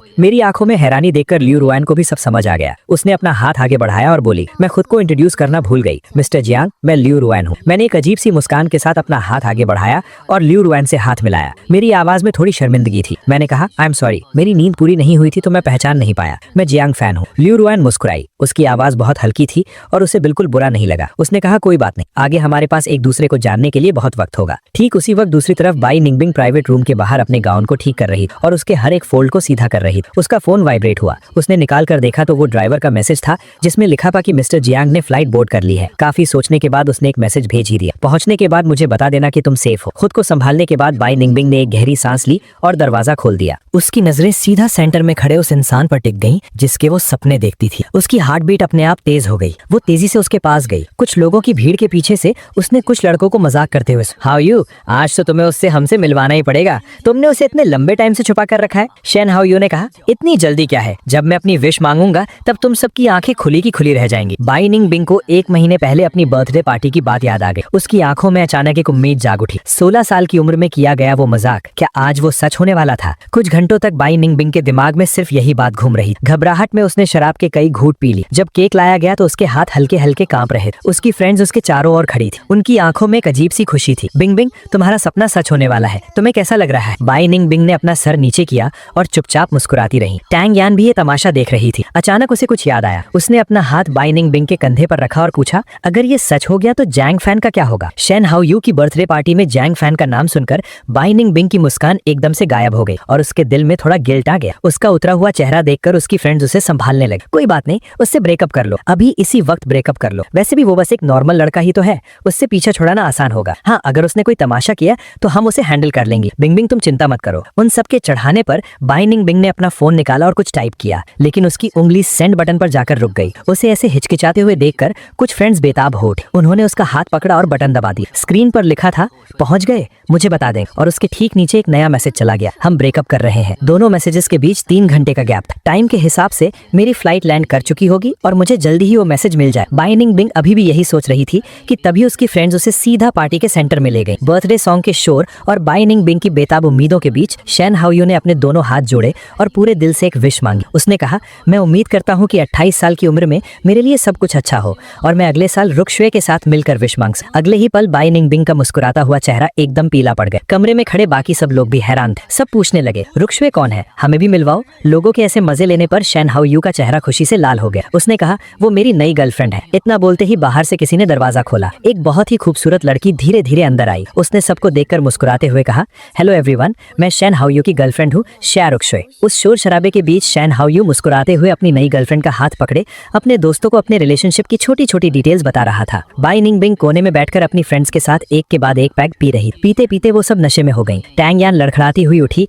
और शेन हाओ यू के सामने जाकर खड़ी हो गई। सबकी हैरान नजरों के सामने उसने अपनी बेस्ट फ्रेंड के लिए आवाज उठाई। उसने कहा, शेन हाओ यू, क्या तुम भूल गए जो प्रॉमिस तुमने बिंग बिंग से किया था? ये सुनकर शया रुक शुए के चेहरे पर एक कंफ्यूजन सा दिखा। प्रॉमिस? कैसा प्रॉमिस? शेन हाओ यू का चेहरा एकदम से बिगड़ गया, लेकिन टैंग यान इतने नशे में थी कि उसे कोई परवाह नहीं थी। ये देखकर उसकी बाकी फ्रेंड्स भी तुरंत उसका साथ देने आ गए। तुमने बिंग बिंग से प्रॉमिस किया था कि 28 साल के होने पर तुम उसके साथ रहोगे, हम सबको याद है। क्या तुम उसे धोखा दे रहे हो? शया रुक शुए का मुस्कुराता हुआ चेहरा धीरे धीरे गंभीर हो गया। उसने मुड़कर शेन हाओ यू को घूर कर देखा और पूछा, क्या ये सच है? शेन हाओ यू ने कहा, नशे में कही गई मजाक की बात को कोई सच कैसे मान सकता है? और वैसे भी मैंने तब कहा था जब मैं सिंगल रहूंगा, लेकिन अब मेरी एक गर्लफ्रेंड है, तो वो बात कैसे सच हो सकती है? उसका एक एक शब्द बाय निंग बिंग के गिल में खंजर की तरह चुभ रहा था। एक हाथ से अपने दर्द से भर चुके सीने को पकड़े और दूसरे हाथ से सोफा का सहारा लेते हुए वो खड़ी हुई। सबकी नजरों के सामने वो पागलों की तरह जोर जोर से हंसने लगी। हाँ, ये सच नहीं हो सकता। तुम्हारी एक गर्लफ्रेंड है और मेरा भी एक बॉयफ्रेंड है। सब मजाक था, बस एक मजाक। उसकी इन बातों से शया रुक शुए के चेहरे पर वापस मुस्कान आ गई। उसने हाँ में सिर हिलाया। उसने शेन हाओ यू का हाथ पकड़ा और बाय निंग बिंग के सामने चली गई। उसके चेहरे पर ऐसा एक्सप्रेशन था जैसे कुछ हुआ ही ना हो। उसने कहा, तो ये बस एक मिसअंडरस्टैंडिंग थी। मैंने बहुत सुना है कि बॉस बाई का एक बॉयफ्रेंड है, तुम आज उसे यहाँ क्यों नहीं लाई? बाय निंग बिंग का दिमाग बिल्कुल सुन्न हो चुका था, लेकिन फिर भी उसने एक जबरदस्ती की मुस्कान के साथ शया रुक शुए की आंखों में देखा। उसने कहा, वो एक वेडिंग अटेंड करने वापस गया है, उसके पास टाइम नहीं था। ये सुनकर शया रुक शुए ने समझदारी से सिर हिलाते हुए कहा, अच्छा। पास खड़े शेन हाओ यू की आंखों में एकदम से एक चिड़चिड़ाहट दिखी। उसकी आवाज में बिल्कुल भी भरोसा नहीं था। बॉयफ्रेंड? कौन? मैं इतने टाइम से वापस आया हूँ, तुमने मुझे कभी क्यों नहीं बताया? शेन हाओ यू का चेहरा देखकर बाय निंग बिंग के मुंह से एक भी शब्द नहीं निकला। टैंग यान जल्दी से आगे आई और उसने बाय निंग बिंग को सहारा दिया। उसने शेन हाओ यू की तरफ बहुत गुस्से से देखा। उसने तंज कसते हुए कहा, जियांग फान ही बिंग बिंग का बॉयफ्रेंड है, वही सबसे हैंडसम लड़का जो उसके बर्थडे पार्टी में था। हाँ, वही। शेन हाओ यू को वो रात याद आई जब मैंने मुस्कुराते हुए खुद को एक नॉर्मल दोस्त बताया था। उसे लगा कि कुछ तो गड़बड़ है। उसने तुरंत पूछा, उस दिन तुम दोनों ने कहा था कि तुम बस नॉर्मल दोस्त हो? टैंग यान बोली, ये बस कपल्स के बीच का झगड़ा था। शेन हाओ यू, तुमने इतने रिलेशनशिप्स रखे हैं, क्या तुम्हें इतनी सी बात समझ नहीं आती? इस बात से शेन हाओ यू का चेहरा गुस्से से लाल पीला हो गया। उसने आंख उठाकर टैंग यान की तरफ देखा। वो इस बेइज्जती को सह नहीं पाया। उसने कहा, क्योंकि मैंने बहुत कुछ देखा है, इसलिए मैं पूछ रहा हूँ। अगर तुम सब कह रहे हो कि वो बॉयफ्रेंड है, तो क्यों ना मैं उसे कॉल करके पूछ लूं? इसी बहाने मैं अपने नए ब्रदर इन लॉ से भी मिल लूंगा। बाय निंग बिंग और उसकी फ्रेंड्स के चेहरे अचानक से उतर गए। उन सबको एक साथ वो ब्रेकअप वाला मैसेज याद आ गया। उनके चेहरे देखकर शेन हाओ यू को पक्का यकीन हो। उसने तुरंत अपना फोन निकाला मेरा वीचैट ढूंढा और मुझे वॉइस कॉल कर दी। उन लड़कियों को पता था कि अब उनका राज खुलने वाला है, तो उन्होंने आगे बढ़कर फोन छीनने की कोशिश की, लेकिन श्रेया रुक्षे बहुत प्रोटेक्टिव थी। वो तुरंत उनके सामने खड़ी हो गई। शेन हाओयू बिना डरे वॉल्यूम को फुल कर दिया और स्पीकर ऑन करके फोन सबके सामने कर दी। पूरे कमरे में एकदम शांति छा गई, सिर्फ फोन की घंटी बजने की आवाज आ रही। बाई निंगबिंग ने अपने हाथ अपनी स्लीव्स के अंदर छिपा रखे थे और कसकर मुट्ठी बांध ली थी। वो अपने मन ही मन प्रार्थना कर रही, वो दुआ कर रही थी कि मैं ये कॉल ना उठाऊं। वो दुआ कर रही थी कि मैंने अभी तक वो मैसेज न देखा हो। पूरे 1 मिनट तक बजती घंटी के दौरान बाई निंगबिंग को लगा जैसे उसका दिल सीने से बाहर आ जाएगा। जब कॉल कटने ही वाली थी और सब बोर होने लगे थे, तभी कॉल उठ गई। मैंने कहा, मिस्टर शेन, क्या कोई काम है? बाई निंगबिंग का चेहरा अचानक से सफेद पड़ गया। उसके बिल्कुल ऑपोजिट शेन हाओयू के चेहरे पर एक अजीब सी स्माइल थी। उसने कहा, कुछ खास नहीं, बस आज मेरा बर्थडे है और मैंने सुना है कि तुम बिंगबिंग के बॉयफ्रेंड हो, तो मैंने सोचा तुम्हें भी पार्टी में इनवाइट कर लो। फोन पर कुछ सेकंड्स के लिए सन्नाटा छा गया। बाई निंगबिंग इतनी नर्वस थी कि उसकी सांसें अटक गई थी। मैंने कहा, आई एम सॉरी, मैं अभी जिंगबे में हूँ, तो शायद मैं नहीं आ पाऊंगा। मेरी नॉर्मल आवाज सुनकर बाई निंगबिंग को लगा कि शायद मैंने अभी तक वो मैसेज नहीं देखा। उसे थोड़ी राहत मिली, लेकिन मेरी बात अभी खत्म नहीं हुई थी। मैंने एक गहरी सांस ली और मुस्कुराते हुए कहा, वैसे मेरा और बाई निंगबिंग का ब्रेकअप हो चुका है। मिस्टर शेन, आप कुछ गलत मत समझना। शेन हाओयू थोड़ा हैरान हुआ, लेकिन अंदर से वो मजे ले रहा था। ब्रेकअप कब हुआ? मैंने कहा, बस थोड़ी देर पहले, शायद 10 मिनट पहले ही मुझे उसका ब्रेकअप मैसेज मिला है। आसपास तमाशा देख रहे सब लोगों के चेहरों पर एक अजीब सा एक्सप्रेशन था, जैसे वो हंसना चाहते थे लेकिन हंस नहीं पा रहे थे। शेन हाओयू के चेहरे पर तो ये साफ दिख रहा था। उसने अपनी मुस्कान रोके हुए जानबूझकर पंगे लेने वाली उन अमीरजादियों की तरफ ठंडी नजर से देखा और धीरे से कहा, ठीक है, मैं उसे बता दूंगा। मिस्टर जियान को डिस्टर्ब करने के लिए माफी चाहता हूँ। मैंने कहा, 28वें बर्थडे की बहुत बहुत बधाई और दुआ करता हूँ कि प्यार करने वाले हमेशा साथ रहें। पता नहीं मैंने ये जानबूझकर किया या नहीं,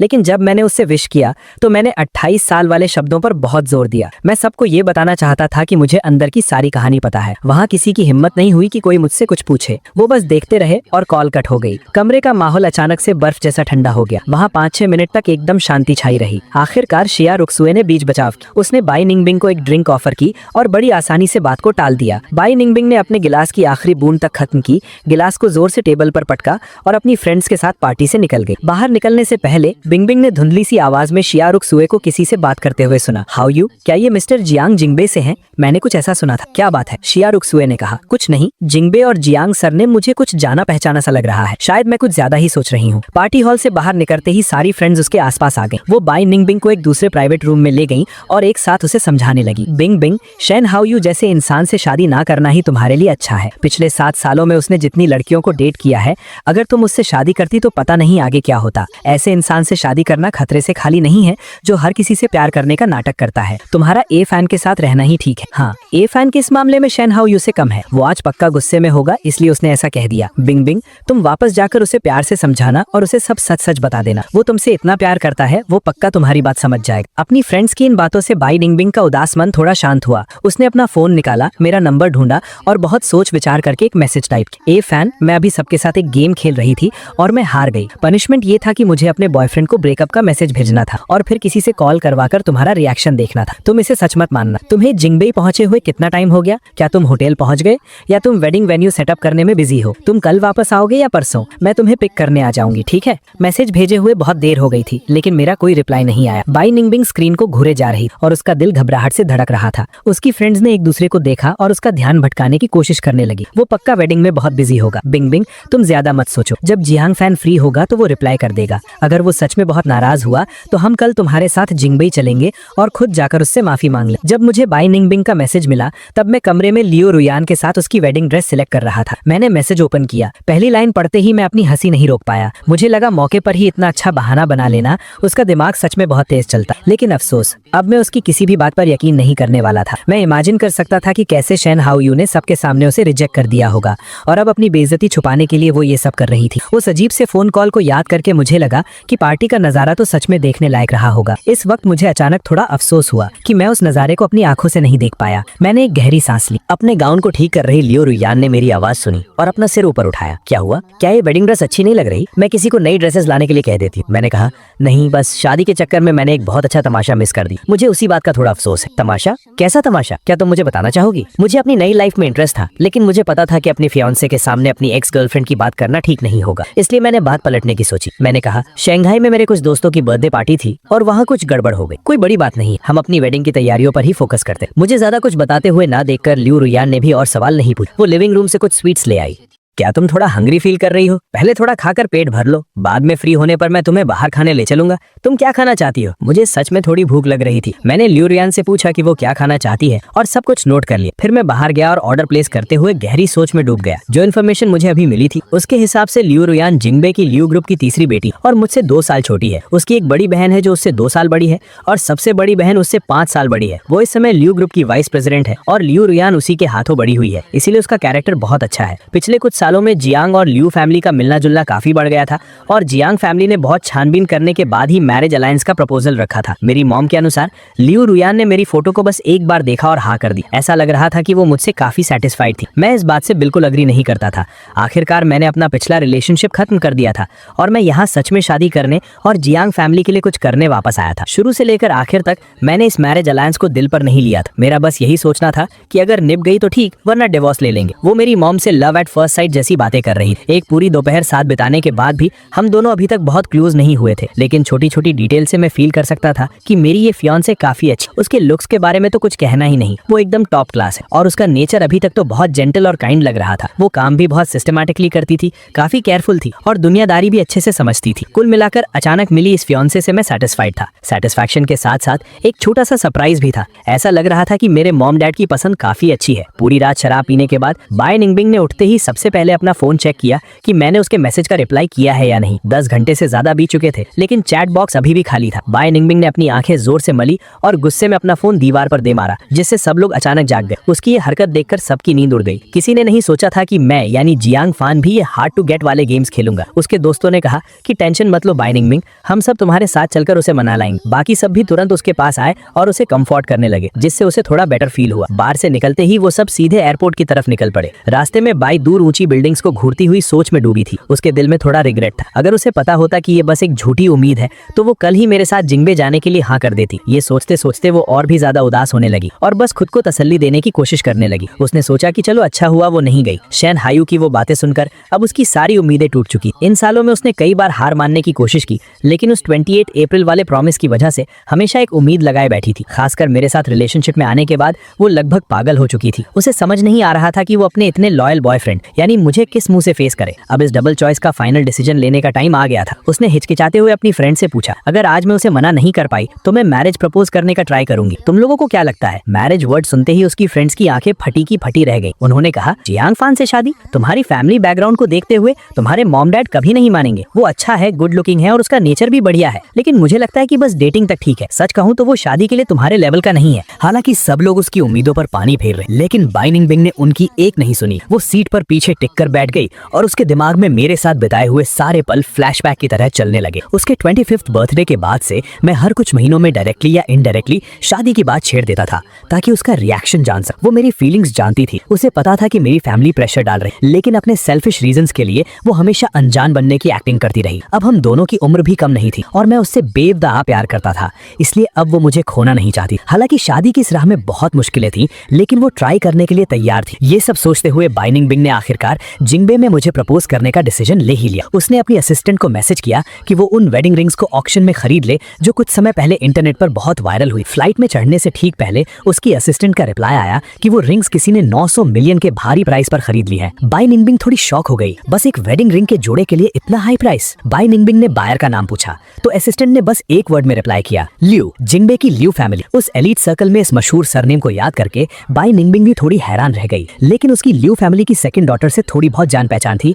इसलिए उसने कॉल करके पूछ लिया। दूसरी तरफ से जवाब आया, वो वेडिंग रिंग्स मैंने खरीदी। आज मेरी छोटी बहन की शादी है तो मैंने उन्हें वेडिंग गिफ्ट के तौर पर देने के लिए वो रिंग्स ली। उसने कहा, निंगबिंग तुमने पूछने में बहुत देर कर दी। क्या इत्तेफाक है, आज लियू फैमिली की बेटी की भी शादी है। सारी अच्छी खबरें एक ही दिन कैसे आ गईं? बाय निंगबिंग की आंखों में थोड़ी हैरानी दिखी, फिर भी उसने बहुत केयरफुली और पोलाइटली उसे थैंक यू कहा। उसने कहा, मैंने कल बहुत ज्यादा पी ली थी इसलिए मैं ऑक्शन में भाग लेना भूल गई। कोई बात नहीं, क्योंकि आपकी छोटी बहन की शादी हो रही है तो प्लीज मेरी तरफ से भी उन्हें कॉन्ग्रेचुलेशंस कह दीजिएगा। पता नहीं कौन सा लकी लड़का है जो इतना खुशकिस्मत है। जवाब मिला, मेरी बहन की शादी जांग फैमिली में हो रही है। दोनों फैमिलीज का स्टेटस बराबर है और वो दोनों एक साथ बहुत अच्छे लगते हैं। जांग फैमिली का नाम सुनते ही बाय निंगबिंग को मेरी याद आ गई। जांग फान का सरनेम भी तो जांग है। क्या वो लियू और जांग फैमिली की शादी अटेंड करने गया है? क्या जिंगबे की जांग फैमिली में मेरा कोई दोस्त या कजिन है? बाय निंगबिंग के मन में ऐसे बहुत से अजीब ख्याल आने लगे। जैसे ही वो गाड़ी से उतरी, सर्दियों की ठंडी हवा का झोंका लगा और उसके सारे ख्याल गायब हो गए। उसने अपना सिर हिलाया, अपने माथे को दबाया और उन बेकार के ख्यालों को दिमाग से निकाल दिया। उसने सोचा मैं तो बस एक ऑर्डिनरी छोटे शहर का लड़का हूँ, मेरा जांग फैमिली से क्या कनेक्शन हो सकता है। कैपिटल एयरपोर्ट पर फ्लाइट लैंड होने के बाद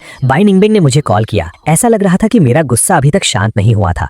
मेरे आसपास बहुत शोर शराबा था और मेरा एटीट्यूड भी कुछ खास अच्छा नहीं था। मैंने कहा मेरी एक्स गर्लफ्रेंड ने मुझे स्पेशली कॉल किया है, कुछ काम है क्या? एक्स गर्लफ्रेंड वर्ड सुनते ही बाई निंगबिंग को कल की बात याद आ गई और उसका ब्लड प्रेशर हाई हो गया। लेकिन उसे पता था कि ये गुस्सा करने का टाइम नहीं, इसलिए उसने अपना गुस्सा कंट्रोल किया और पेशेंटली एक्सप्लेन करने लगी। उसने कहा जांग फान, कल मैंने जो ब्रेकअप की बात कही थी वो बस एक मजाक था, क्या तुम मुझ पर ट्रस्ट नहीं कर सकते? मैंने जवाब दिया मुझे कोई फर्क नहीं पड़ता कि वो कोई गेम था या नहीं, मैं बस उसी चीज पर बिलीव करता हूँ जो मैंने देखा। तुम्हें सफाई देने की कोई जरूरत नहीं, मैं अभी बहुत बिजी हूँ और मेरे पास तुमसे फालतू बातें करने का टाइम नहीं। इतना कहकर मुझे कोई परवाह नहीं थी कि उसका क्या रिएक्शन होगा। मैंने सीधा कॉल कट कर दिया। मेरे इस एटीट्यूड से बाई निंगबिंग का चेहरा गुस्से से लाल हो गया। उसकी फ्रेंड्स ने उसे समझाते हुए कहा फोन पर मत लड़ो, बाद में मिलकर प्यार से बात करना, वो तुरंत मान जाएगा। अपनी फ्रेंड्स की बातें सुनकर बाई निंगबिंग थोड़ी शांत हुई। उसने ड्राइवर से कहा टिंकवॉन विला चलो। जैसे ही उसने टिंकवॉन विला का नाम लिया सबको एहसास हुआ कि कुछ गड़बड़ है। वो सब एक दूसरे को देखने लगी। क्या ये जगह जिंगबे का बहुत फेमस रिच एरिया नहीं है? वहाँ तो वो बड़े बड़े लोग रहते हैं जिनके सिर्फ खांसने भर से पूरे सर्कल में भूचाल आ जाता है। मेरे दोस्त की शादी का फंक्शन यहाँ हो रहा था। बाई निंगबिंग का दिल भी जोर जोर से धड़कने लगा।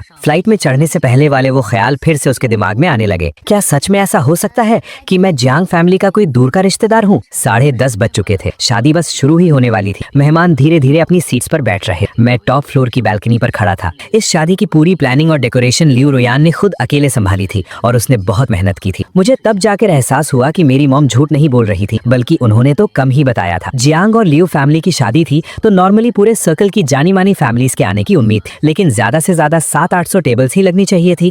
तो फिर इतने बड़े वेन्यू की क्या जरूरत थी? हालांकि धूप खिली हुई थी, लेकिन सर्दियों का मौसम था तो बाहर अभी भी थोड़ी ठंड थी। गेस्ट्स के कंफर्ट के लिए चारों तरफ अनगिनत एसीज लगवाए गए थे। यूरोप से एयर फ्रेट करके लाए गए फ्रेश फ्लावर्स से स्टेज को डेकोरेट किया गया था और जो रिटर्न गिफ्ट्स दिए जा रहे थे वो प्योर गोल्ड से बने हुए लॉक्स थे जो हर एक गेस्ट को दिए जा रहे थे। इस तरह के ग्रैंड और लैविश सेटअप को देखकर बचपन से फॉरेन में पले बढ़े मेरे जैसे इंसान को भी थोड़ा अजीब लग रहा था। मैंने हवा से उड़े अपने बालों को सेट किया और बस कुछ कहने ही वाला था कि लियू रुयान मेरे पास आ गई। उसने कहा बाहर ठंड है, चलो अंदर चलते हैं। मैंने हाँ में सिर हिलाया और उसके पीछे रूम में चला गया। लियू रुयान ने मुझे गर्म कॉफी का कप ला कर दिया। उसने कहा अभी किसी का कॉल आया था कि वो जिंगबे पहुंच गए हैं और शादी का वेन्यू पूछ रहे हैं। क्या वो तुम्हारे दोस्त हैं? क्या हमें किसी को उन्हें गेट से रिसीव करने के लिए भेजना चाहिए? मैंने तुरंत अपना फोन उठाया और कॉल हिस्ट्री चेक। टैंग यान का नाम देखते ही मेरे चेहरे के एक्सप्रेशंस अचानक से अजीब हो गए। मैंने सोचा टैंग यान का कॉल, तो वो जिंगबे आ गए हैं। मेरे होठों पर एक अजीब सी स्माइल आ गई। मैंने कहा उन्हें रिसीव करने की कोई जरूरत नहीं, वो खुद ही अंदर आ जाएंगे। और हाँ,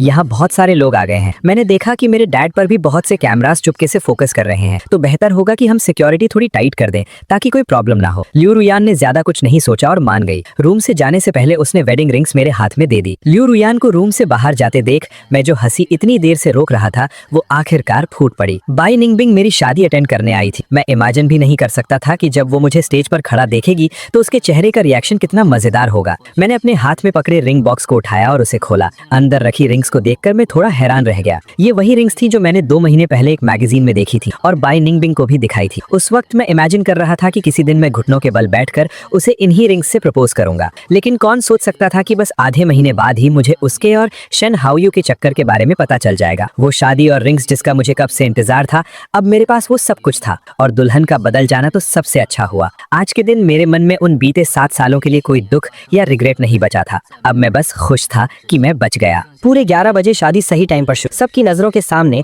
लियो रुयान के फादर अपनी बेटी का हाथ थामे धीरे धीरे हॉल में आए और उसे मेरे पास ला खड़ा किया। शुरुआत की रस्में पूरी होने के बाद जल्दी ही रिंग्स एक्सचेंज करने का टाइम आ गया। लियो रुयान ने वेडिंग रिंग उठाई और बस मुझे पहनाने ही वाली थी कि अचानक स्टेज के नीचे से कुछ शोर मचने लगा। मैंने आवाज की तरफ देखा और एक ही नजर में मैंने बाई निंगबिंग को देख लिया। वो पागलों की तरह अपने आगे खड़े लोगों को धक्का दे रही थी और उसकी आंखें सीधे स्टेज पर टिकी थी। उसकी फ्रेंड्स भी उसके पीछे पीछे आगे बढ़ रही और वो सब जोर जोर से मेरा नाम चिल्ला रही। इस अचानक हुए तमाशे ने सारे गेस्ट्स का अटेंशन खींच। सबकी नजरें स्टेज और नीचे खड़े लोगों के बीच घूमने लगी। चारों तरफ से आ रही अजीब नजरों के बीच भी मैं एकदम शांत। मैंने अपना सिर घुमाकर लियो रुयान की तरफ देखा। उसके चेहरे पर गुस्सा और कंफ्यूजन देखकर मैंने तुरंत धीमी आवाज में लियो रुयान को एक्सप्लेन किया, सॉरी, ये हुशांग से आए मेरे दोस्त हैं। क्या हम थोड़ी देर के लिए शादी रोक सकते हैं? मुझे बस कुछ मिनट दो ताकि मैं जाकर उन्हें समझा सकूं। लियो रुयान ने झिझकते हुए सिर हिलाकर हाँ कह दी। मैंने हाथ से इशारा करके सारे स्टाफ को रुकने के लिए कहा। सिक्योरिटी गार्ड्स ने उन हंगामा करने वालों को पकड़ लिया था और बस उन्हें बाहर खींचकर ले जाने ही वाले थे कि मुझे हाथ हाथ का इशारा करते देख वो रुक गए। शुरू से लेकर आखिर तक बाई निंगमिंग की नजरें मुझ पर ही टिकी थी, एक पल के लिए भी नहीं हट। उसने मुझे ग्रूम की ड्रेस पहने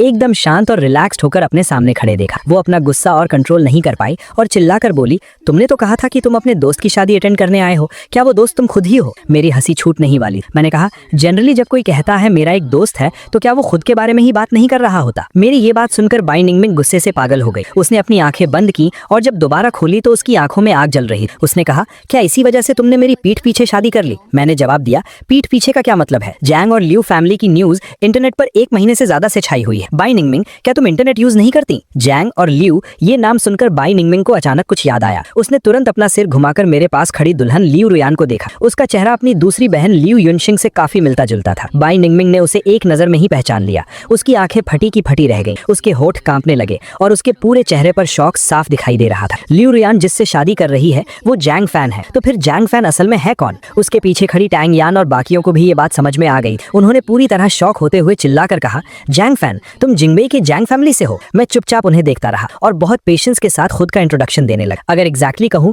तो मैं जिंगबेई के जैंग ग्रुप का नेक्स्ट एयर हूं, जैंग शूलिन और ये सिएंग का इकलौता बेटा और लियू रुयान का फियांसे हूं। क्या आप लोगों को मेरी आइडेंटिटी को लेकर अभी भी कोई डाउट है? इतने सारे बड़े टाइटल्स सुनकर वो 6 की 6 बिल्कुल शांत हो गई। हुशैंग में ये अमीर लड़कियां बेशक कुछ भी कर सकती थी, लेकिन ये जिंगबेई था, कंट्री का कैपिटल। उनके फैमिली स्टेटस और बैकग्राउंड की जैंग और लियू फैमिली के सामने कोई औकात नहीं। पता नहीं कितनी देर की शांति के बाद बाई निंगमिंग ने रुंधी हुई आवाज में एक ऐसा सवाल पूछा जो उसके लिए बहुत इंपॉर्टेंट। उसने कहा, तुमने मुझे पहले कभी ये सब क्यों नहीं बताया? मैंने जवाब दिया, क्या तुमने भी मुझसे बहुत कुछ नहीं छुपाया था, जैसे कि वो 28 बर्थडे वाला प्रॉमिस? मेरे इन 2 सेंटेंसेस से बाई निंगमिंग का चेहरा बिल्कुल पीला पड़ गया। वो फिर से तड़पने लगी। वो बेचैनी से मुझे एक्सप्लेन करने लगी। मैं इस बारे में सब कुछ एक्सप्लेन कर सकती हूँ जैंग फैन। मैं कभी शेन हाओयू को भुला नहीं पाई थी, लेकिन इन 7 सालों में उसकी बात अभी बीच में ही थी कि लियू रुयान जो अब तक चुपचाप सब कुछ देख रही थी, उसने उसकी बात बीच में काट दी। उसने सिक्योरिटी गार्ड से कहा, इन्हें यहाँ से ले जाओ। लियू रुयान ने मेरा हाथ पकड़ा और बहुत प्यार से मुझसे कहा, अभी इन सब चीजों को हैंडल करने का सही टाइम नहीं है जैंग फैन। जब शादी खत्म हो जाएगी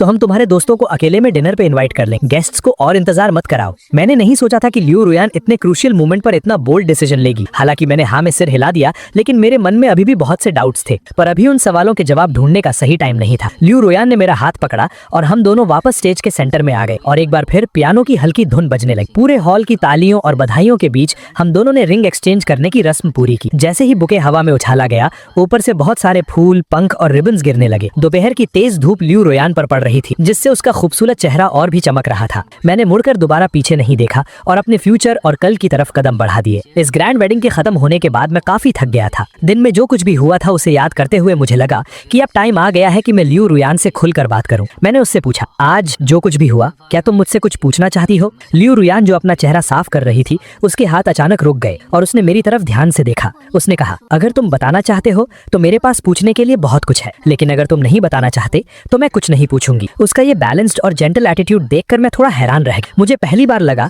कि जैसे मैंने किसी बहुत ही खास इंसान से शादी कर ली है। मैंने पूछा, क्या तुम क्यूरियस नहीं हो कि मेरा उनके साथ आखिर क्या कनेक्शन है? क्या तुम्हें टेंशन नहीं है कि आज जो कुछ हुआ उसके पीछे कोई बड़ा ड्रामा हो सकता है? लियू रुयान पास ही रखी एक सॉफ्ट चेयर पर बैठ गई। उसकी आंखों में एक अजीब सा सुकून था। उसने कहा, क्यूरियोसिटी और टेंशन दोनों है, लेकिन वो सब इम्पोर्टेंट नहीं है। इम्पोर्टेंट ये है कि हमारी शादी बिना किसी प्रॉब्लम के पूरी हो गई और तुम मेरे हस्बैंड बन गए हो। अब हम एक साथ आने वाले कल की तरफ कदम बढ़ाएंगे। जहाँ तक पास्ट की बात है, अगर तुम शेयर करना चाहते हो तो मुझे खुशी होगी, और अगर तुम नहीं बताना चाहते तो मैं समझ सकती हूँ। सब कुछ बीत चुका है तो फिर उन चीजों के पीछे क्यों भागना जिन्हें बदला नहीं जा सकता। एक पल के लिए मुझे लोगों के बीच का अंतर महसूस हुआ और लियू रुयान के बारे में मेरी सोच एक बार फिर से बदल गई। उसकी इन बातों से इंप्रेस होकर मैं भी अब कुछ छुपाना नहीं चाहता था, तो मैंने फैसला किया कि मैं सब कुछ साफ साफ बता दूंगा। मैंने कहा, शादी में जो लोग आए थे वो मेरी एक्स गर्लफ्रेंड और उसकी फ्रेंड्स थी। हम 7 साल तक रिलेशनशिप में थे और मैं उससे शादी करना चाहता था, लेकिन वो हमेशा दिल ही दिल में किसी और को पसंद करती थी। जब मुझे ये पता चला तो मैंने ब्रेकअप कर ली और जिंगबे वापस आ गया। उसी वक्त मेरे मॉम डैड भी शादी के लिए प्रेशर डाल रहे थे,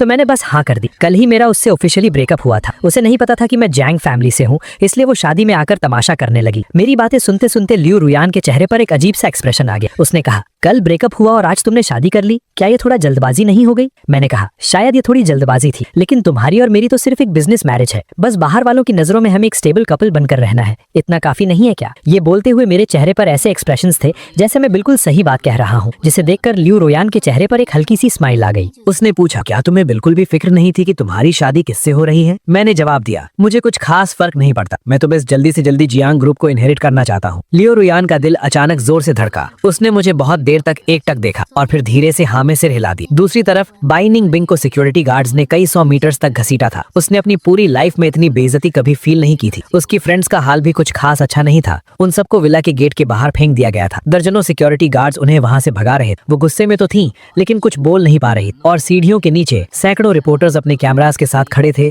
जो इस सेंचुरी वेडिंग की फोटोज ना ले पाने की वजह से परेशान थे। कुछ तेज नजर वाले रिपोर्टर्स ने बाई निंग बिंग को तुरंत पहचान लिया। वो सब चिल्लाते हुए उसका इंटरव्यू लेने के लिए उसकी तरफ दौड़े। उन्होंने पूछा, मिस बाई, क्या आपको भी लियू फैमिली की तीसरी बेटी और मिस्टर जियांग की शादी में इनवाइट किया गया था? आपकी हालत अभी कुछ ठीक नहीं लग रही है। क्या आप बता सकती हैं कि अंदर क्या हुआ? जैसे ही एक ने पूछना शुरू किया, बाकी रिपोर्टर्स भी उसकी फोटोज लेने और सवाल पूछने के लिए आगे बढ़ गए। बाई निंग बिंग का मूड पहले ही बहुत खराब था और अब अपने इस शर्मनाक हालत में फोटोज खींचते देख वो अचानक भड़क उठी। उसने सीधे अपने सामने खड़े लोगों को धक्का देकर गिरा दिया, कई कैमरास तोड़ दिए और फिर अपने लोगों के साथ वहां से चली गई। उसी रात बाई निंग बिंग का रिपोर्टर्स पर हमला करने का वो इंसिडेंट एंटरटेनमेंट न्यूज की हेडलाइंस बन गए। बाई ग्रुप की रेपुटेशन रातों रात मिट्टी में मिल गई और उनके खिलाफ नेगेटिव आर्टिकल्स की बाढ़ आ गई। बाई फैमिली ने पानी की तरह पैसा बहाया लेकिन फिर भी वो इस खबर को रोक नहीं पाए। जब शेन हाओयू का कॉल आया तो बाई निंग बिंग खुद को होटल के रूम में लॉक करके नशे में धुत बैठी थी। उसने कहा, हेलो निंग बिंग, मैंने न्यूज में देखा कि जिस लड़के की शादी लियू फैमिली में हो रही है वो जियांग फैन है। क्या वो जियांग फैमिली से है? और अगर है भी तो क्या? हाँ में जवाब सुनने के बाद शेन हाओयू की आवाज में एक अजीब सी एक्साइटमेंट थी। उसने कहा, अभी शाहरुख सेन ने मुझे बताया कि बाई, जियांग, लियू और शेन इन चारों फैमिलीज का जॉइंट प्रोजेक्ट प्लान अब तैयार हो गया है। सुना है कि इस प्रोजेक्ट का फाइनल डिसीजन जिंग बी वालों के हाथ में है। चूंकि तुमने उसके साथ इतने सालों तक रिलेशनशिप रखा है तो क्या कोई ऐसा तरीका है जिससे हम उसकी मदद मांग सकें ताकि ये प्रोजेक्ट हमारे हाथ में आ जाए? हालांकि बाई निंग बिंग नशे में थी लेकिन अभी भी उसमें थोड़ी अकल बची थी। उसने एक ठंडी हंसी हंसते हुए बहुत ही डेस्परेट आवाज में कहा, उससे मदद मांगो? उसने लियू रुयान से शादी कर ली है। शेन हाओयू ने कहा, तो क्या हुआ? क्या तुम दोनों 7 साल तक साथ नहीं थे? अब भले ही तुम्हारा ब्रेकअप हो गया है फिर भी वो उन पुराने दिनों की खातिर तुम्हारी मदद जरूर करेगा। तुम बस ट्राई तो करो। शेन हाओयू ने आगे कहा, अंकल बाई ने अभी मुझे कॉल किया था और बहुत ही गुस्से में पूछ रहे थे कि तुम कहाँ हो। अगर हम ये प्रोजेक्ट हासिल कर लें तो उनका गुस्सा भी शांत हो जाएगा और वो तुमसे आज की बात को लेकर नाराज भी नहीं होंगे, है ना? उसकी ये बातें सुनकर बाई निंग बिंग का दिल थोड़ा पिघल गया लेकिन वो कोई पक्का वादा भी नहीं कर सकती थी, इसलिए उसने बस एक गोलमोल सा जवाब दिया और कॉल कट कर दी। वो लड़खड़ाते हुए उठी और वॉशरूम जाकर अपना चेहरा धोया जिससे उसका नशा काफी हद तक उतर गया। कुछ मिनटों बाद टैंग यान डोर नॉक करके अंदर आई और वो भी उसे उसी प्रोजेक्ट के बारे में समझाने लगी। बाई निंग बिंग सोफा पर पीछे टिक कर बैठ गई। उसकी नजरें खिड़की के बाहर टिकी थी और उसके दिमाग में बहुत कुछ चल रहा था। ये प्रोजेक्ट एक सोने की खदान की तरह था जिसके लिए जिंगबी, हुशांग, हांगकांग और मकाओ की बड़ी बड़ी पावर्स लड़ रही थी। हुशांग की 4 बड़ी फैमिलीज ने हाथ इसलिए मिलाया था ताकि वो इस मौके को हाथ से जाने न दे और जो इन्फॉर्मेशन उन्हें मिली थी उसके हिसाब से इस प्रोजेक्ट की इंचार्ज 90% चांस था कि जियांग जियाओ ही होंगी। वो मेरी अपनी आंट थी, अगर वो मेरे थ्रू उन तक पहुंच सकें तो ये काम बहुत आसान हो जाएगा। थोड़ी देर सोचने के बाद बाई निंग बिंग ने तय किया कि वो एक बार ट्राई जरूर करेगी। सिर्फ इस प्रोजेक्ट के लिए ही नहीं बल्कि अपने सेल्फिश रीजंस के लिए भी वो किसी तरह मुझसे एक बार और मिलना चाहती। शादी के दूसरे दिन मैरिज सर्टिफिकेट लेने के बाद मैं सीधा जियांग ग्रुप के हेडक्वार्टर्स चला गया जहां मुझे वाइस प्रेसिडेंट की पोस्ट संभालनी थी ताकि मैं जल्दी से सब कुछ सीख सकूं। मेरे डैड ने अपने कुछ खास और एक्सपीरियंस्ड सेक्रेटरीज और असिस्टेंट्स मुझे दे दिए थे। मैंने पूरा दिन फाइल्स और रिपोर्ट्स पढ़ी और आखिरकार कंपनी के अंदर की सिचुएशन को थोड़ा बहुत समझ लिया। जब मेरा ध्यान टाइम पर गया तो मैंने देखा कि बाहर अंधेरा हो चुका था। रात के 8 बज रहे थे और पूरी बिल्डिंग में सिर्फ मेरे ऑफिस की लाइट्स ऑन थी। तभी मैंने देखा कि लियू रुयान वहां खड़ी थी। मैंने पूछा, तुम यहाँ कैसे आई? लियू रुयान ने एक हल्की सी स्माइल दी और उसकी आवाज में थोड़ी सी बेबसी थी। उसने कहा, आज हमारी शादी का दूसरा दिन है। लॉजिकली तो अभी हमारी मैरिज लीव्स चल रही होनी चाहिए। तब मुझे अचानक याद आया कि सुबह जब हम सिविल अफेयर्स ब्यूरो से बाहर आए थे और मैंने कंपनी जाने की बात कही थी तो लियू रुयान के चेहरे पर कैसा अजीब सा एक्सप्रेशन आया था। अब जाकर मुझे उसके उस एक्सप्रेशन का मतलब समझ आया। मैंने थोड़े एम्बैरेसमेंट के साथ एक्सप्लेन किया, मेरी पहली शादी है तो मुझे इसका कोई एक्सपीरियंस नहीं है। मैं ये सब भूल गया था लेकिन मैरिज लीव्स और हनीमून जैसी चीजें तो नॉर्मल कपल्स के लिए होती है ना। हमारी तो सिर्फ एक बिजनेस मैरिज है तो हमें इन सब चीजों को सेलिब्रेट करने की क्या जरूरत है। लियू रुयान की आंखों में एक पल के लिए मायूसी दिखी जिसे देख पाना बहुत मुश्किल था लेकिन उसने तुरंत खुद को संभाल लिया और कार की को ड्राइवर सीट का दरवाजा खोलकर अंदर बैठ गई। उसने कहा, अगर तुम बिजी हो तो सेलिब्रेट करने की जरूरत नहीं है लेकिन आखिरकार हमारी शादी हुई है तो क्या ये बिजी वाइस प्रेसिडेंट मेरे साथ डिनर करने के लिए हाँ कहेंगे? उसके बात करने के तरीके में थोड़ा मजाक था जिसे सुनकर मेरे चेहरे पर भी एक स्माइल आ गई और मैं खुशी खुशी कार में बैठ गया। ये डिनर एक बहुत फेमस वेस्टर्न रेस्टोरेंट पे प्लान किया गया था। ये खाने का टाइम था और हम दोनों थोड़े लेट आए थे इसलिए सारे प्राइवेट रूम्स फुल थे। मुझे भी बहुत तेज भूख लगी थी तो मैंने सोचा कि और परेशान होने का क्या फायदा। लियू रुयान की परमिशन लेने के बाद हम मेन हॉल में खिड़की के पास एक कॉर्नर टेबल पर बैठ गए। मेन्यू हाथ में आते ही लियू रुयान ने वो मुझे दे दिया और फिर इस रेस्टोरेंट की कुछ सिग्नेचर डिशेस के बारे में बताने लगी। उसके सजेशन सुनने के बाद मैंने अपनी पसंद की 4-5 डिशेस ऑर्डर कर दी और फिर मेन्यू वापस उसे दे दिया। लेकिन लियू रुयान ने और कुछ ऑर्डर नहीं किया। मैंने पूछा, क्या तुम सच में कुछ और ऑर्डर नहीं करोगी? मेरा टेस्ट थोड़ा अजीब है, हो सकता है तुम्हें वो सब पसंद ना आए। उसने हंसते हुए ना में सिर हिलाया। उसकी आंखों में एक चमक थी जब उसने मेरी तरफ देखा। उसने कहा, जब हम हस्बैंड वाइफ हैं और हमें हर रोज एक ही टेबल पर खाना खाना है तो जो तुम्हें पसंद है मुझे भी वो ट्राई करना चाहिए ना, धीरे धीरे मुझे भी आदत हो जाएगी। मैंने कहा, हमारी शादी हुई है, मैंने खुद को बेच थोड़ी ना दिया है, हमें अपना मनपसंद खाना चुनने का पूरा हक है, तुम्हें इतना कुछ सोचने की जरूरत नहीं है। अगर तुम्हारे मन में कुछ है तो तुम मुझे सीधा बता सकती हो, हम डिस्कस कर सकते हैं। उसने कहा, क्या हम कुछ भी डिस्कस कर सकते हैं? तो फिर हनीमून कैंसिल ना करने की बात डिस्कस करें। उसके चेहरे पर इतना सीरियस एक्सप्रेशन देखकर मुझे लगा कि वो मुझसे कोई बड़ी डिमांड करने वाली, लेकिन उसने जो बात कही वो हनीमून की थी, जिसे सुनकर मैं थोड़ा हैरान हो गया। मैंने पूछा, क्या तुम सच में हनीमून पर जाना चाहती हो? उसने कहा, इस शादी की तैयारियों में हम बहुत बिजी रहे हैं तो मैं बस कुछ दिन रिलैक्स करना चाहती हूँ, और दोनों फैमिलीज के बड़े भी यही चाहते हैं कि हम जल्दी से एक दूसरे के करीब आएं। मुझे लगता है कि हनीमून इसके लिए बहुत अच्छा चांस होगा। तुम्हें क्या लगता है? उसकी इतनी सिंसियर आवाज सुनकर जो बहाने मैंने सोच रखे थे वो सब मेरे गले में ही अटक गए। सच कहूं तो लियू रियान एक बहुत अच्छी वाइफ जो हर जगह मेरे डिसीजंस की रिस्पेक्ट करती थी। मेरे लिए हनीमून पर जाना या ना जाना बराबर था, और मैं इस छोटी सी बात के लिए उसका दिल नहीं दुखाना चाहता था, इसलिए मैंने हाँ कह दी। मेरा पॉजिटिव आंसर सुनने के बाद लियू रियान की स्माइल और भी ब्राइट हो गई। उसने कहा, ठीक है, जब तुम अपने काम से फ्री हो जाओगे तब मैं सब कुछ अरेंज कर दूंगी। बाइनिंग बिंग ने पूरा दिन जियांग ग्रुप की बिल्डिंग के नीचे मेरा इंतजार किया था, तब जाकर उसने मुझे देखा था। वो मेरे पीछे पीछे रेस्टोरेंट तक आई थी ताकि उसे मुझसे अकेले बात करने का मौका मिल सके, लेकिन पूरी रात मैं अपनी सीट से नहीं उठा। लियू रियान के साथ हंसी मजाक करते हुए और एक दूसरे को खाना सर्व करते देखकर उसके दिल में बहुत तेज दर्द हुआ। उसकी टेबल पर खाना आए हुए 2 घंटे हो चुके थे, लेकिन उसने एक निवारा भी नहीं खाया था। उसकी नजरें सिर्फ मेरे मुस्कुराते चेहरे पर टिकी थी। बड़ी मुश्किल से जब मैं उठकर वॉशरूम की तरफ गया तो बाइनिंग बिंग भी तुरंत मेरे पीछे आ गई और हॉलवे में मुझे आवाज दी। उसने पूछा, जियांग फान, तुमने लियू रियान से शादी करने के लिए हाँ क्यों कहा? मैंने मुड़कर देखा, मेरी आंखों में थोड़ी हैरानी थी। मैंने कहा, अगर मुझे सही से याद है तो हमारा ब्रेकअप हो चुका है ना, मेरे शादी करने या ना करने से तुम्हारा क्या लेना देना है? मेरा ये केयरलेस एटीट्यूड देखकर बाइनिंग बिंग को लगा कि मैं उसकी इंसल्ट कर रहा हूँ और उसके दिल में गुस्से की आग भड़क उठी। उसने कहा, जियांग और लियू फैमिली की शादी तो 1 महीने से भी पहले फिक्स हो गई थी ना, उस वक्त तो हमारा ब्रेकअप भी नहीं हुआ था और तुमने अपने लिए एक बैकअप तैयार कर लिया था। मैंने हाथ बांधकर उसे घूरा और बहुत नॉर्मल टोन में कहा, हाँ, मैंने 1 महीने पहले ही जिंगबे आकर शादी करने का फैसला कर लिया था, लेकिन तुम्हें इतना गुस्सा क्यों आ रहा है? जब तुम पिछले 7 सालों से ये प्लानिंग कर रही थी कि शेन हाओयू के 28th बर्थडे वाले दिन तुम मुझसे ब्रेकअप करोगी, तो अगर मैंने 1 महीने पहले अपने फ्यूचर के बारे में सोच लिया तो इसमें क्या गलत है? मेरी इन बातों ने बाइनिंग बिंग की बोलती बंद कर दी। उसने कसकर मुट्ठी बांधी और अपने दिल में उठ रहे गुस्से और रिग्रेट को जबरदस्ती दबाते हुए अपने आप को जस्टिफाई करने लगी। उसने कहा, मेरे और उसके बीच की बात वैसी नहीं है जैसा तुम सोच रहे हो। मुझे पता है कि वो मुझे पसंद नहीं करता, लेकिन हम इतने सालों से एक दूसरे को जानते हैं और हमारा वो एक प्रॉमिस भी था, इसीलिए वो हमेशा से मेरे दिल की एक जिद बन गया था। उसने आगे कहा, मैं सच में तुम्हारे साथ एक अच्छी लाइफ बिताना चाहती थी। जिंगबे आते हुए रास्ते में मैं तुम्हें प्रपोज करने के लिए पूरी तरह तैयार थी। मैंने तो वेडिंग रिंग्स भी सिलेक्ट कर ली थी। जियांग फान, क्या तुम मुझ पर एक बार विश्वास नहीं कर सकते? मैंने जवाब दिया, जब उसने तुम्हें पूरी तरह से रिजेक्ट कर दिया तब जाकर तुम्हें मेरे जैसे बैकअप प्लान की याद आई है ना? मैंने आगे कहा, कितनी अफसोस की बात है कि मेरी शादी हो चुकी है। बाइनिंग बिंग, तुम्हें जाकर शेन हाओयू को ही प्रपोज करना चाहिए, हो सकता है वो मान जाए। मेरी आवाज में साफ साफ ताना था, जिसे सुनकर बाइनिंग बिंग और भी ज्यादा तड़प उठी। वो एक कदम आगे बढ़ी और मेरा हाथ पकड़ने की कोशिश की, लेकिन मैंने अपना हाथ पीछे खींच लिया। उसने कहा, मैंने उसे कभी पसंद नहीं किया, मैं बेवकूफ थी जो उसे पहले समझ नहीं पाई। उस दिन बर्थडे पार्टी के बाद मुझे समझ आया कि इन 7 सालों में मुझे तुम्हारी आदत हो गई है। मैं सच में तुमसे शादी करना चाहती थी। पहले मुझे लगता था कि भले ही वो 2 नावों में पैर रख रही है, लेकिन फिर भी उसके दिल में थोड़ी बहुत सच्चाई तो है। लेकिन अब उसकी ये बातें सुनकर मुझे घिन आ रही थी। मैंने कहा, तुम्हें नफरत है कि शेन हाओयू ने तुम्हें एक्सेप्ट नहीं किया, तुम्हें नफरत है कि उसने तुम्हें एक बैकअप प्लान की तरह यूज किया। क्या तुम्हें लगता है कि तुम सब समझती हो? तुमने शेन हाओयू का 7 साल तक इंतजार किया। तुम्हारा ये सच्चा प्यार तो पूरी दुनिया देख सकती है। तुम तो अपने इस ड्रामे से खुद को ही इमोशनल कर रही हो, लेकिन जब तुम उससे नफरत कर रही तो क्या तुमने कभी सोचा कि तुम भी तो शेन हाओयू जैसी ही हो? उसने तुम्हें हाँ नहीं कहा, तुम्हें लटका कर रखा, और फिर तुमने भी वही मेरे साथ किया,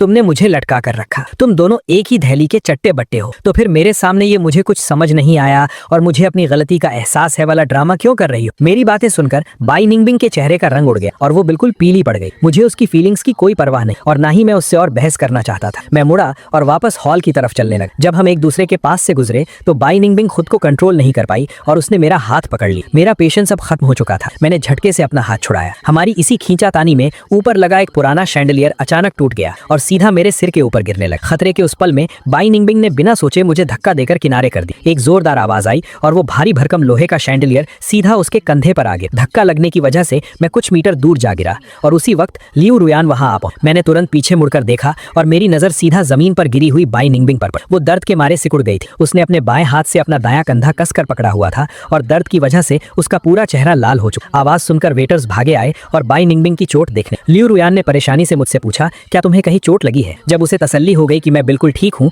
तब जाकर उसने चैन की सांस। वो मुझे सहारा देकर उस ड्रामे वाली जगह से दूर ले गए। हम दोनों को एक साथ हाथ पकड़कर जाता देख जमीन पर पड़ी बाई निंगबिंग ने अपने होंठ जोर से काट ली। वो कोई आवाज नहीं निकालना चाहती, लेकिन उसके गले से सिसकियां निकल रही। उसने पूरी तरह टूटकर अपनी आंखें बंद कर ली और उसके दिमाग में एक एक करके पुरानी यादें ताजा होने, जो सारी मेरी ही। जब उसके स्टमक में दर्द होता था तो मैं एक पल के लिए भी उसका साथ नहीं छोड़ता था। बहुत सारे डॉक्टर्स से बात करता था और हमेशा उसकी सेहत की फिक्र करता था। जब वो दीवार से टकरा जाती थी और उसके हाथ पर चोट लग जाती तो मैं तुरंत उबला हुआ अंडा लाकर उसे सहलाता था। जब रात को उसे नींद नहीं आती तो मैं अपनी नींद रोककर उसके साथ सॉफ्ट म्यूजिक सुनता था और उसके लिए सूप बनाता था। पहले जब भी बात उसकी होती थी मैं हर छोटी चीज का ध्यान रखता था, और आज जब उसने मेरी जान बचाने के लिए खुद को इतनी गहरी चोट लगा ली थी तब भी मैंने कोई रिएक्शन नहीं और मैं आराम से किसी और के साथ वहां से चला गया। इस पल में आकर आखिरकार बाई निंगबिंग को यकीन हो गया कि अब मैं वो इंसान नहीं रहा जिसे वो जानती थी। अब वो मेरी जिंदगी में अकेली नहीं थी और अब मैं उससे प्यार नहीं करता था। घर पहुंचने के बाद मेरा मन धीरे धीरे शांत हुआ। मैं सोफा पर लेटकर गर्म चाय पी रहा था,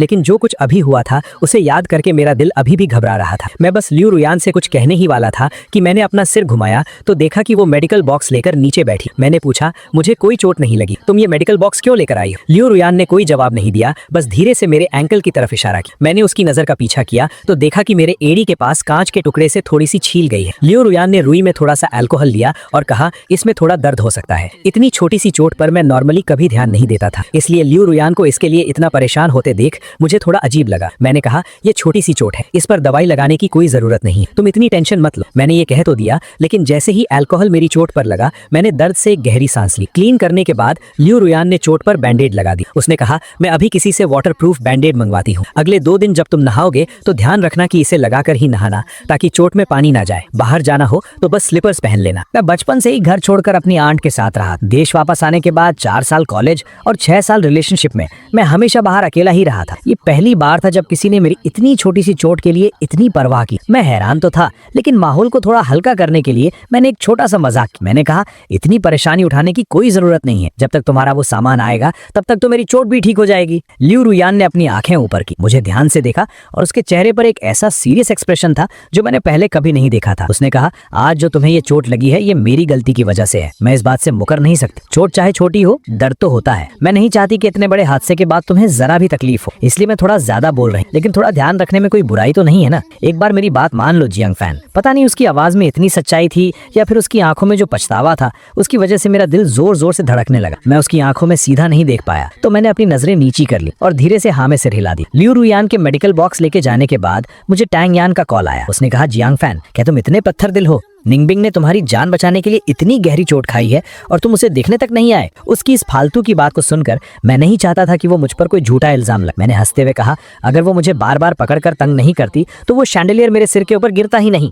उसकी चोट उसकी अपनी गलती का नतीजा। क्या तुम इसका इल्जाम भी मेरे सिर मढ़ रही हो? टैंग यान ने कहा, बात चाहे जो भी हो, लेकिन उसने जानलेवा मौके पर तुम्हें धक्का देकर बचाया ना। क्या तुम सच में अपने पुराने रिश्ते की जरा भी कदर नहीं करते? मुझे उसके इस बेशर्मी और बातों को घुमाने के टैलेंट पर सच में हैरानी हो। मेरा उसके साथ और बहस करने का कोई मन नहीं। अचानक मेरी नजर मेरे पैर पर लगे बैंडेड पर पड़ी तो मैंने एक झूठ बोल दिया। मैंने कहा, मैं सच में देखने आना चाहता था, लेकिन मेरे पैर में चोट लग गई है और मैं घर से बाहर नहीं निकल सकता। फोन पर 10 सेकंड्स तक शांति रही, फिर उसने अपना गला साफ किया और उसकी टोन थोड़ी नर्म हो गई। उसने कहा, अगर तुम नहीं आ सकते तो कोई बात नहीं, लेकिन तुम्हें ये एहसान तो चुकाना ही पड़े। एक काम करो, मैंने सुना है कि 1 महीने बाद युनदाओ प्रोजेक्ट का अप्रूवल डिनर है, तुम अपने सेक्रेटरी से कहकर कुछ इन्विटेशन कार्ड्स भिजवा दो, फिर हम हिसाब बराबर कर लेंगे। तो ये थी उनकी पूरी प्लानिंग। मैं अपनी हंसी रोक नहीं पाया और मैंने बस यूं ही हाँ कह दिया। कॉल कट करने के बाद मैंने अपनी आंट को कुछ मैसेजेस भेजे और इस प्रोजेक्ट की पूरी डिटेल्स पूछी। फिर मैंने उनसे कहा कि वो कल मुझे कुछ इन्विटेशन कार्ड्स भिजवा दें। अगले कुछ दिनों तक मैं जहां भी जाता लियू रुयान मेरे पीछे पीछे आती। शुरू में मैं उसे कहता था कि वो जाकर अपने काम करे, लेकिन हर बार वो मुझे मैरिज लीव का बहाना देकर चुप करा देती। धीरे धीरे मुझे एहसास हुआ कि जब लियू रुयान मेरे साथ होती थी तो काम में चाहे कोई भी प्रॉब्लम आए वो हमेशा मुझे सही एडवाइस देती। मुझे उसकी आदत होने लगी और हर वक्त साथ रहने की वजह से हम दोनों बहुत जल्दी एक दूसरे के काफी क्लोज आ गए। आधी रात को जब मैं ओवर टाइम करता था तो लियू रुयान अपना लैपटॉप लेकर मेरे पास बैठ जाती और चुपचाप अपना काम करती रहती। कभी कभी जब उसे बाहर जाना होता था तो वो सबसे पहले मुझे बताकर जाती, और जब भी हम फ्री होते थे तो वो मुझे डेट्स पर ले जाती और मुझे बहुत सी नई और मजेदार जगहें दिखाती थी। आधे महीने बाद स्प्रिंग फेस्टिवल के मौके पर जियांग और लियू फैमिली ने एक साथ मिलकर नया साल सेलिब्रेट करने का प्लान बनाया। दोनों फैमिलीज के दर्जनों लोग एक साथ बैठे हंसी मजाक कर रहे थे और बातों बातों में सबका ध्यान हम दोनों न्यूली मैरिड कपल पर ही था। मेरी मॉम बहुत प्यार से अपने पास बैठे मुझे और लियू रिवान को देख रही थी। वो भावुक होते हुए बोली, जियांग का ये जिद्दी नेचर बिल्कुल उसकी आंट पर गया है। ग्रेजुएशन के बाद मैंने उसे जिंगबे वापस आने को कहा, लेकिन वो नहीं माना। वो बाहर अकेले ही स्ट्रगल करना चाहता था। मैं भी उसके आगे हार मान। रिवान, अगर वो कोई गलती करे तो प्लीज थोड़ा बर्दाश्त कर लेना। इतने सारे लोगों के सामने अपनी मॉम को अपनी बुराई करते देख मुझे थोड़ा बुरा लगा। मैं बस अपने डिफेंस में कुछ कहने ही वाला था कि लियू रिवान ने एक छिला हुआ ऑरेंज मेरे हाथ में रख दिया। उसने मुस्कुराते हुए कहा, मॉम आप बहुत ज्यादा बोल रही हैं। जियांग जिद्दी कहाँ है? मुझे लगता है कि वो बहुत इंडिपेंडेंट है और उसके अपने स्ट्रॉन्ग ओपिनियंस हैं। फ्यूचर में अपनी आंट के साथ मिलकर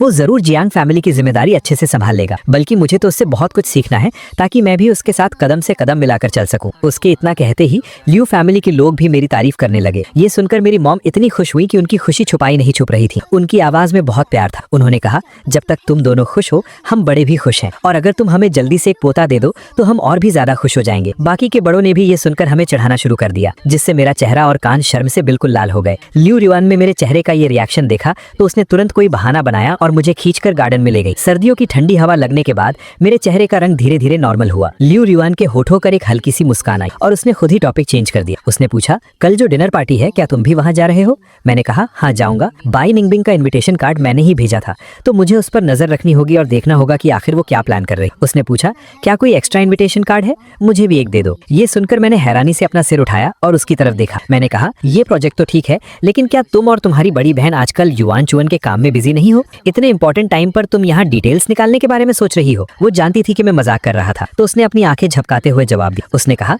ऑफ कोर्स मुझे इस प्रोजेक्ट में कोई इंटरेस्ट नहीं है, बस हॉलीडेज में करने को कुछ खास नहीं है तो मैंने सोचा कि तुम्हारे साथ चलकर थोड़ा घूम लूंगी। मैं समझ गया और मैंने हाँ में सिर हिलाया। मुझे याद आया कि मेरे पास सिर्फ एक ही इन्विटेशन कार्ड बचा था तो मैं उसका हाथ पकड़कर नीचे अपनी आंट के पास गया। प्रोजेक्ट का डिनर जिंगबे के सबसे बड़े होटल में रखा गया था। शाम के 7 बजे प्रोजेक्ट हेड धीरे धीरे स्टेज पर आए और उन्होंने ऑफिशियली डिनर शुरू होने की अनाउंसमेंट की। जियांग फैमिली की कार ट्रैफिक की वजह से आधा घंटा लेट पहुंची। जैसे ही हमने दरवाजा खोला तो जो लोग मौके का इंतजार कर रहे थे उन्होंने तुरंत मेरी आंट को घेर लिया। इतने सारे लोगों को देखकर मैं इस भीड़ में नहीं फंसना चाहता था। मैंने लियू रिवान का हाथ पकड़ा और चुपचाप भीड़ से बचकर अंदर चला गया। हम दोनों वैसे भी इस प्रोजेक्ट के लिए नहीं आए थे तो हम बस आराम से हॉल में टहल रहे थे और अच्छा खाना और रेड वाइन एंजॉय कर रहे थे। सेकंड फ्लोर पर खड़ी बाई निंगबिंग के हाथ में शैंपेन का ग्लास था और वो रेलिंग के सहारे खड़ी थी। उसने मुझे एक ही नजर में देख लिया। मैं लियू रिवान के कान में कुछ फुसफुसा रहा था। इस एक महीने में उसने बहुत कुछ सोचा था और अब उसने मुझसे पूरी तरह उम्मीद छोड़ दी थी। मैं जियांग फैमिली से था और मेरी शादी लियू रिवान से हुई थी।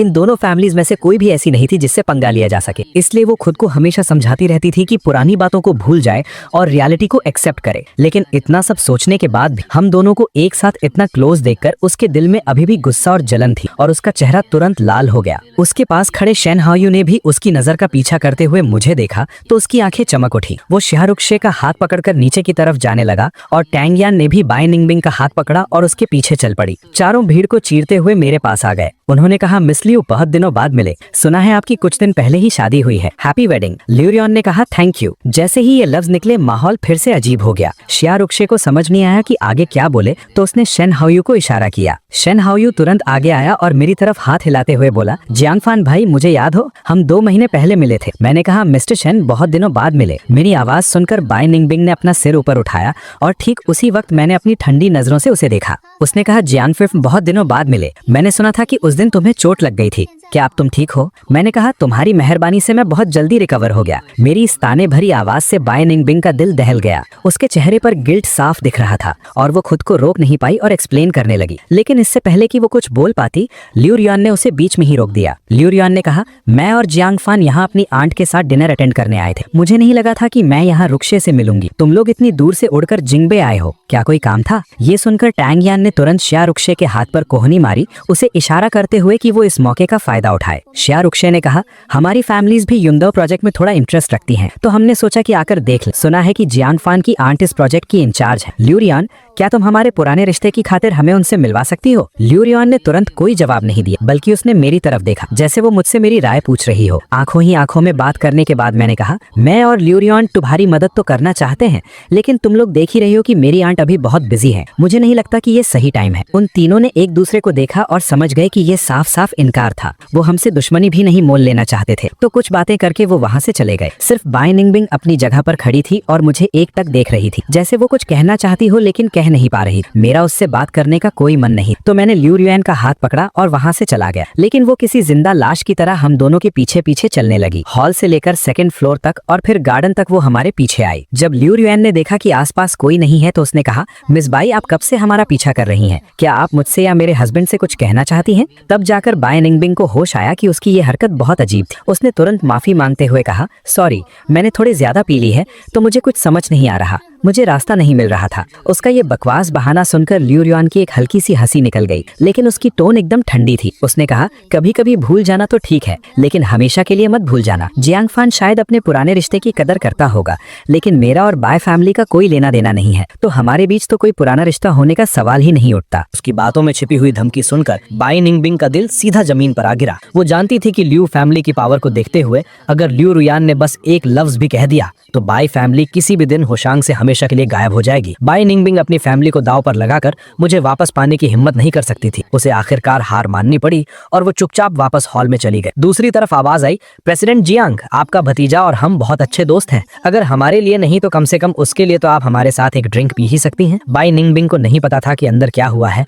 लेकिन ये आवाज सुनते ही वो समझ गई कि कुछ तो गड़बड़ हुई। वो तुरंत भीड़ को चीरते हुए सेंटर हॉल में, वो बस इतना ही कहने वाली थी कि president Jiang I am sorry, लेकिन इससे पहले कि वो कुछ बोल पाती उसने देखा कि मेरी आंट ने फोन उठाया और सिक्योरिटी गार्ड्स को बुला लिया। एक ही पल में पूरे हॉल में सन्नाटा छा गया। बाकी गेस्ट्स उन चारों के पीले पड़े चेहरों को मजे लेते हुए देखने लगे। मेरी आंट ने कहा, आज युनदाओ प्रोजेक्ट का अप्रूवल डिनर है, ये कोई शॉर्टकट मारने की जगह नहीं है। आप सबके पास इन्विटेशन कार्ड्स हैं, तो प्लीज ध्यान से सुनिए। थोड़ी देर में जो प्रेस कॉन्फ्रेंस होने वाली है, इन चारों की तरह गलत रास्ते मत अपनाइए, वरना अगर आपको यहाँ से बाहर निकाल दिया गया तो ये मत कहना कि मैंने आपकी बेइज्जती। जब दर्जनों सिक्योरिटी गार्ड्स उन चारों को बाहर निकाल रहे थे, ठीक उसी वक्त मैं और लियू रुयान वापस आए। हम दोनों कुछ देर गेट पर खड़े रहकर उन्हें जाते हुए देखते रहे, फिर एक दूसरे को देखा और हमारी आंखों में एक मजेदार हंसी थी। हॉल से होस्ट की आवाज आई, लग रहा था कि प्रोजेक्ट मीटिंग शुरू होने वाली है। जिन लोगों ने तमाशा किया था वो बाहर निकाले जा चुके थे और मेरा भी अब यहाँ रुकने का मन नहीं। मैंने लियू रुयान का हाथ पकड़ा और कहा कि चलो घर चलते हैं। लियू रुयान हमेशा मेरी बात मानती थी। उसने मेरी आंट को एक मैसेज भेजा और कार स्टार्ट कर दी। पिछले कुछ दिनों से हम दोनों अपने पुराने घर में रह रहे थे। घर के सारे सर्वेंट्स भी फेस्टिवल मनाने घर गए हुए थे। पूरा घर खाली था। हम दोनों सोफा पर लेटकर एक मूवी देख रहे थे। आधी रात के करीब मुझे अचानक स्वीट डम्पलिंग्स खाने का मन हुआ। फेस्टिवल का दिन था और रात भी बहुत हो चुकी। आसपास की सारी शॉप्स और डिलीवरी सर्विसेज बंद थी। मैंने अपने फोन पर डिलीवरी नॉट अवेलेबल पढ़ा और एक गहरी सांस छोड़ी। मेरे चेहरे पर उदासी देखकर लियू रुयान के चेहरे पर एक प्यारी सी स्माइल आ गई। वो उठी और किचन में गई। उसने कैबिनेट से ग्लूटेनस राइस फ्लावर का एक पैकेट निकाला। उसे ये करते देख मैं क्यूरियोसिटी के साथ उसके पास गया और मेरी आंखों में हैरानी थी। मैंने पूछा, क्या तुम्हें स्वीट डम्पलिंग्स बनाने आते हैं? मुझे राइस फ्लावर के साथ खेलता देख लियू रुयान समझ गई कि मैं भी ट्राई करना चाहता हूँ, तो उसने 2 एप्रन्स निकाले और एक मुझे पहना दिया। उसने कहा, मुझे आते नहीं है, लेकिन कोई ट्यूटोरियल देखकर सीख ले, आसान ही होगा। मुझे लगा कि वो बिल्कुल सही कह रही है। मैंने तुरंत अपना फोन निकाला और हम दोनों ने ट्यूटोरियल देखते हुए 1 घंटे से ज्यादा मेहनत की। तब जाकर हम मुश्किल से कुछ छोटे बड़े और अजीब अजीब शेप्स के डम्पलिंग्स बना पाए। पानी उबलने के बाद मैं डम्पलिंग्स पानी में डालने ही वाला था, लेकिन लियू रुयान डाल गई कि कहीं मुझे गर्म पानी की छींटे न लगे। उसने तुरंत मेरे हाथ से प्लेट ले ली और मुझे 2 बोल्स ला। घर में स्वीट वाइन नहीं थी, तो उसने थोड़े टेस्ट के लिए उसमें थोड़ी ब्राउन शुगर डाल। जब वो दोनों बोल्स लेकर बाहर आई तो रात के 12 बज। मैंने चम्मच से अपने बोल का सबसे बड़ा डम्पलिंग उठाया और लियू रुयान के सामने थोड़ा शो ऑफ करने लगा। मैंने कहा, सबसे बड़ा वाला मेरे पास है, लगता है इस साल मेरी किस्मत चमकने वाली। लियू रुयान मुस्कुराते हुए मुझे देखने लगी। मैंने एक बाइट ली। मेरे चेहरे की वो खुशी कुछ सेकंड्स के लिए जम गई और फिर से नॉर्मल हो। उसने पूछा, क्या ये टेस्ट में अच्छा नहीं है? मैंने अपनी आंखें गोल गोल घुमाई और पागलों की तरह हाँ में सिर हिलाने लगा। फिर मैंने चम्मच उसकी तरफ बढ़ाया और उसे मनाते हुए कहा, ये बहुत टेस्टी है, क्या तुम ट्राई करना चाहोगी? लियू रुयान ने बस एक नजर देखी और समझ गई कि मेरे हाथ का बनाया हुआ ये प्लम के साइज का डम्पलिंग कच्चा था, लेकिन उसने 1 सेकंड के लिए भी नहीं सोचा। उसने अपना सिर झुकाया और आधा बचा हुआ डम्पलिंग खा लिया। उसे उल्लू बनता देख मेरी हंसी बस छूटने ही वाली थी। मैंने जल्दी से अपना हाथ मुंह पर रखा और पूछा, टेस्टी है ना? लेकिन उसके चेहरे पर एकदम सरप्राइज वाले एक्सप्रेशंस थे। उसने थम्स अप दिखाते हुए कहा, बहुत टेस्टी है, मीठा है, सॉफ्ट है और मुझे बिल्कुल ऐसा ही पसंद है। ये कहते हुए उसकी आंखें चमक रही। मुझे समझ नहीं आ रहा था कि वो सच बोल रही है या झूठ, लेकिन मुझे अपने टेस्ट पर पूरा भरोसा था। मैंने तुरंत अपना चम्मच नीचे रखा, एक हाथ से उसकी ठुड्डी पकड़ी और उसका मुंह खोलकर देखने की कोशिश की, लेकिन लियू रुयान ने सीधे मुंह की चीज निगल ली। जब मैं इतनी मेहनत करके उसका मुंह खोलने में कामयाब हुआ तो मुझे अंदर कुछ नहीं दिखा। मेरे चेहरे पर तुरंत मायूसी छा गई। मैंने कहा, वो साफ साफ कच्चा था। तो मुझसे झूठ बोल रही हो ना? एक दूसरे के साथ लड़ते झगड़ते और मस्ती करते हुए हम दोनों सोफा से नीचे रोल हो गए और सीधा कारपेट पर जा गिरे।